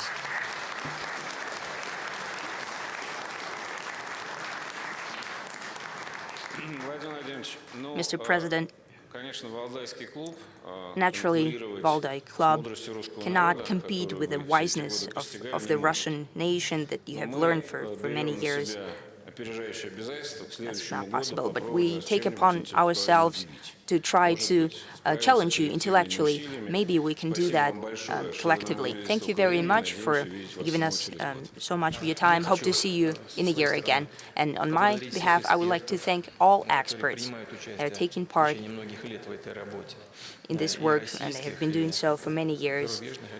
Russian and foreign experts, and a special words of thanks go to my colleagues who have been in high leadership of Russia, because they have an opportunity to travel abroad and to show themselves, to prove themselves, but still they believe it's necessary to come out to Russia and to take part in our discussions. For us it is very important and very significant, because it gives us an opportunity to vocalize our position and to hear you as well. It's important for us how you actually word your questions.